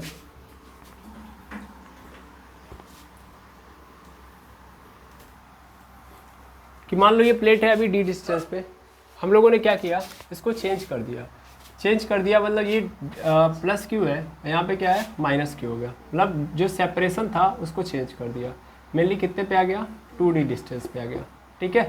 2D डिस्टेंस हो गई, तो अब कितना होगा, ओके। मतलब अब कितना हमारे पास एनर्जी के अंदर चेंज आया होगा, दैट मीन्स यहाँ भी एनर्जी स्टोर हुई है, यहाँ भी एनर्जी स्टोर हुई है, तो कितनी एनर्जी अब रहेगी, ठीक है। यानी हमसे क्या पूछ रहा है, change in energy, change in energy. अभी बहुत सारी बातें हमको करनी है, लेकिन अभी फिलहाल के लिए हम एक नॉर्मल आपको पैरामीटर दे रहे हैं कि देखो पैरेलल प्लेट मिलेगा तो बहुत सारे डेफिनेशंस आपको क्लियर करने पड़ेंगे, ठीक है। ये सिर्फ और सिर्फ एक एग्जांपल है। आप कह रहे हो कह क्या रहे हो, कुछ समझ ही नहीं आ रहा है। मेनली हम लोगों ने देखो ये देखा कि पैरेलल प्लेट के अंदर कैपेसिटेंस कितना होता है और एनर्जी कितनी आती है, लेकिन ऐसा नहीं कि सिर्फ यही आता, क्योंकि हमको हमारे सिलेबस के अंदर पैरेलल प्लेट कैपेसिटर है, तो इसके ऊपर बहुत सारी चीज़ें आपको देगा करने के लिए। फोर्स कितना होगा, फिर यहाँ पे चेंज लग कर दिया तो अब कितना चेंज आएगा, यानी बहुत सारी चीज़ें किस में डालेगा, इसमें डालेगा। उसी में से एक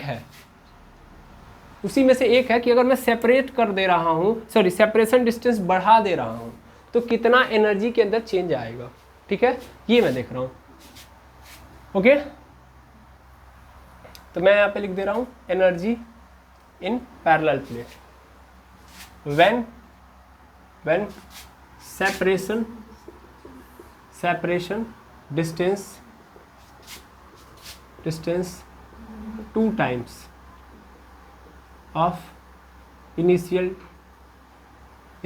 d, यानी सेपरेशन डिस्टेंस, ओके। ठीक है।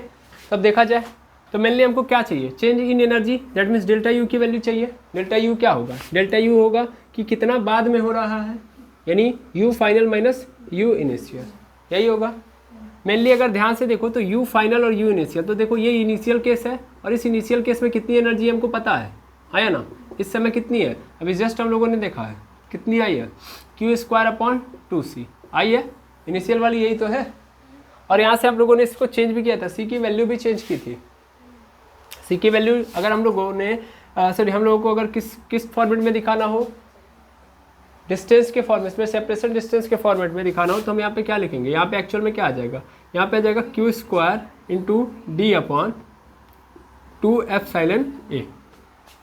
2ε0 A, यही आएगा। तो ये क्या है, इनिशियल है, जब डिस्टेंस क्या है मेरा, D है। अब मान लो सपोज कर लो यहाँ पे अब आओगे, जब डिस्टेंस बढ़ गई तब ये U फाइनल होगा, ये क्या होगा U फाइनल, मैं डायरेक्ट यहाँ पे लिख दे रहा हूँ UF। तो UF कितना होगा, मेरे D ही तो चेंज हुआ है, D क्या हो गया 2D, तो वहाँ पे 2D लिख दूंगा, यानी Q² × क्या हो जाएगा 2D अपॉन पूरे के नीचे क्या आ जाएगा 2ε0 A, 2 से 2 cancel, UF is equal to कितना आ जाएगा, UF इज इक्वल टू हो जाएगा हमारे पास Q² × D/ε0 A। क्लियर है, आया ना। इस चीज़ को रखो, UF की वैल्यू कितनी आ जाएगी, Q² D - UI upon, sorry UI कह रहा हूँ मैं, यहाँ पे ε0 A हो जाएगा, U फाइनल ये होगा, और U इनिशियल कितना होगा देखना, Q² × D/ε A, और यहाँ पे 2 रहेगा। ये पूरा का पूरा कॉमन है, आया ना, पूरा का पूरा कॉमन है, तो पूरा का पूरा कॉमन है, तो मैं यहाँ से क्या करूँगा, बाहर निकाल लूँगा Q² D/ε0 A, और यहाँ पे क्या बन जाएगा 1 - 1/2 हो जाएगा। 2 से मल्टीप्लाई कर दो तो 2 1 जा 2 हो जाएगा, मतलब 2 1 जा 2, तो मेनली क्या हो जाएगा Q square into D, Q square into D, 2 1 जा 2 और इसमें से 1 कैंसिल, तो 1 आएगा यानी एप्सिलॉन नॉट ए, और यहाँ पे 1/2, दैट मीन्स ये ही आ जाएगा। आ गया, यानी चेंज इन एनर्जी कितना आया, इतना आ गया। और ये क्या है, ये तो सर इनिशियल जैसा ही है ना। अगर ध्यान से आप ऑब्जर्व करो तो बाद में एनर्जी बढ़ गई थी, हाँ या ना, एनर्जी बढ़ गई थी, हाँ या ना, और पहले एनर्जी मतलब बाद वाली एनर्जी की आधी थी, ठीक ना, ठीक है। तो एनर्जी के अंदर कितना चेंज आया, आधा और बढ़ गया, यही तो हुआ है। क्लियर है, यानी सेपरेट करने से देखो यार कितनी एनर्जी बढ़ी है, ये इतना था बाद में इतना हो जा रहा है, तो इसका मतलब दोगुना हो गया ना इसका, यानी डिस्टेंस तुमने दोगुना किया तो एनर्जी भी क्या हो गई, दोगुना स्टोर होने लगी। क्लियर है, एनर्जी भी क्या होने लगी, दोगुना स्टोर होने लगी। तो एनर्जी दोगुना स्टोर हुई है तो कितना बढ़ी है, जितना ये था उतना ही बढ़ गई है, बात खत्म। तो यही बता रहा है कि चेंज इन एनर्जी कितना है, इतना है। आई होप समझ में आ गया होगा, ठीक है। और बात रही ग्राफ की, तो ग्राफ के थ्रू मैं आपको यहाँ से कुछ समझाना चाहूँगा, और वो क्या समझाना चाहूँगा ध्यान देंगे। मेनली अगर मैं ग्राफ बनाऊँ, जैसे कि अभी हम लोगों ने देखा था, क्या देखा था कि Q = C × V होता है। मेनली ये कैपेसिटेंस आया था यहाँ से, थोड़ा सा मैं और हटाऊँ इसको, मैं डायरेक्ट यहाँ पे लिख सकता हूँ Q is directly proportional to V लिख सकता हूँ, और Q = C × V आता है। मेनली ध्यान से देखेंगे तो Y = क्या, अगर मैं इसका तुलना करूँ mx से, तो क्या इस तरीके से दिख रहा है, Y = mx, और ये क्या है, it is the equation of line, equation of line, ये लाइन का इक्वेशन है। तो इसका मतलब इसका भी जब ग्राफ बनाऊंगा तो इसका जो स्लोप होगा वो भी क्या होगा, स्ट्रेट होगा, क्योंकि लाइन का मतलब जब स्लोप क्या होता है, लाइन होता है, तो ये इक्वेशन फॉलो करता है। मतलब ये देखो दो क्वांटिटीज़ हैं, एक है Q, एक है V, ठीक है, ध्यान से समझना। अब मैं अगर ग्राफ बना रहा हूँ तो ये जो ग्राफ होगा ये किसका होगा, एक सॉरी जो स्लोप होगा वो स्लोप कैसा होगा, मतलब सीधा मतलब समझो Q और V का अगर मैं ग्राफ बनाऊंगा तो ग्राफ कैसा होगा, एक स्ट्रेट लाइन होगा, क्योंकि ये किससे मैच खा रहा है, इक्वेशन ऑफ लाइन से। क्लियर है। अब थोड़ा ध्यान देना, अगर मैं यहाँ पे देखूंगा, देखो यहाँ से अगर मैं यहाँ पे स्लोप निकालूँ, इस लाइन का क्या निकालूँ, स्लोप, अभी स्लोप निकालूंगा तो मैं मानूंगा कि यहाँ पे कितना एंगल बना है, थीटा एंगल बना है, थीटा एंगल बना है, तो मैं क्या निकालूंगा, tan थीटा मेरा स्लोप हो जाएगा ना, tangent is finding to slope, sorry tangent is the way to finding the slope.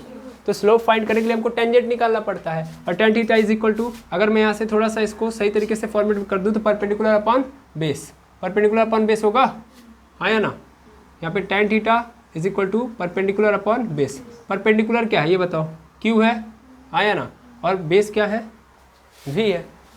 Perpendicular यही तो है, परपेंडिकुलर मतलब भाई थीटा के रिस्पेक्ट में देखूंगा तो ये परपेंडिकुलर क्या है, Q है, और बेस क्या है, V है, तो Q/V। और हमको पता है Q/V मतलब C होता है। तो यानी एक्चुअल में क्या नज़र आया, एक्चुअल में ये नज़र आया कि चार्ज और वोल्टेज का जो स्लोप होता है वो कैपेसिटेंस होता है। तो what is capacitance, capacitance is the slope of charge and volt. Clear है, हाँ या ना, समझ में आया ना, ये बात मुझे समझानी थी। मैं यहाँ पे लिख सकता हूँ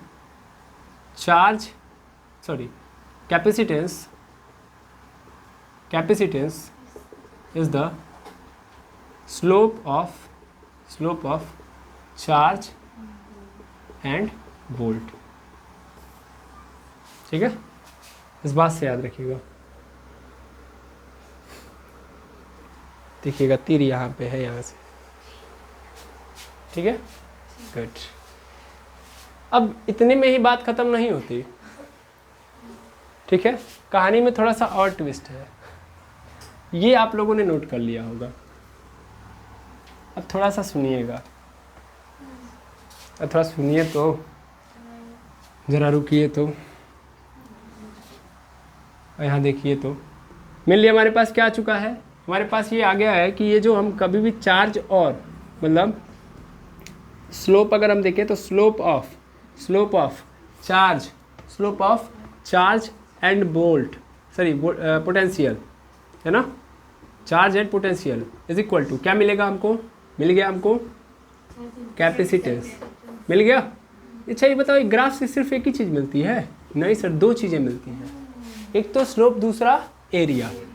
तो area of charge and volt निकालूंगा, यानी पोटेंशियल और चार्ज का मैं अगर क्या निकालूं, एरिया। तो एरिया क्या होता है, ये ट्राइंगल बना हुआ है ना, यहाँ से लेके यहाँ तक ट्राइंगल बना हुआ है।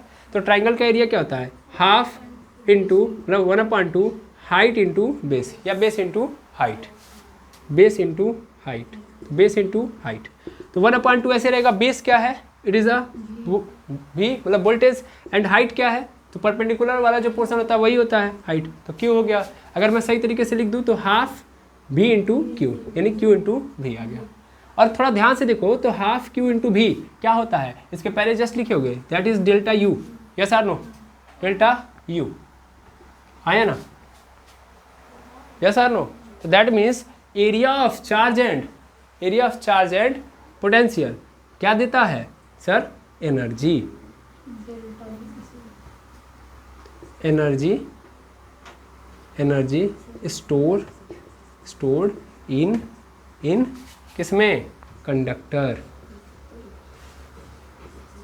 ठीक है, तो ये ग्राफ याद रखिएगा, ये बातें याद रखिएगा कि slope of charge and volt क्या देता है, कैपेसिटेंस, और उसका जो एरिया होता है वो क्या देता है, कितना एनर्जी स्टोर हो रहा है। ठीक है, क्लियर है?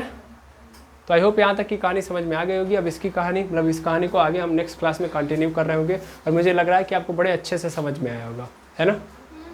ठीक, तो इसी उम्मीद के साथ आज के लेक्चर को यही पेंट करता हूँ। मिलते हैं हम लोग नेक्स्ट वीडियो के अंदर। Thank you very much एमर्स।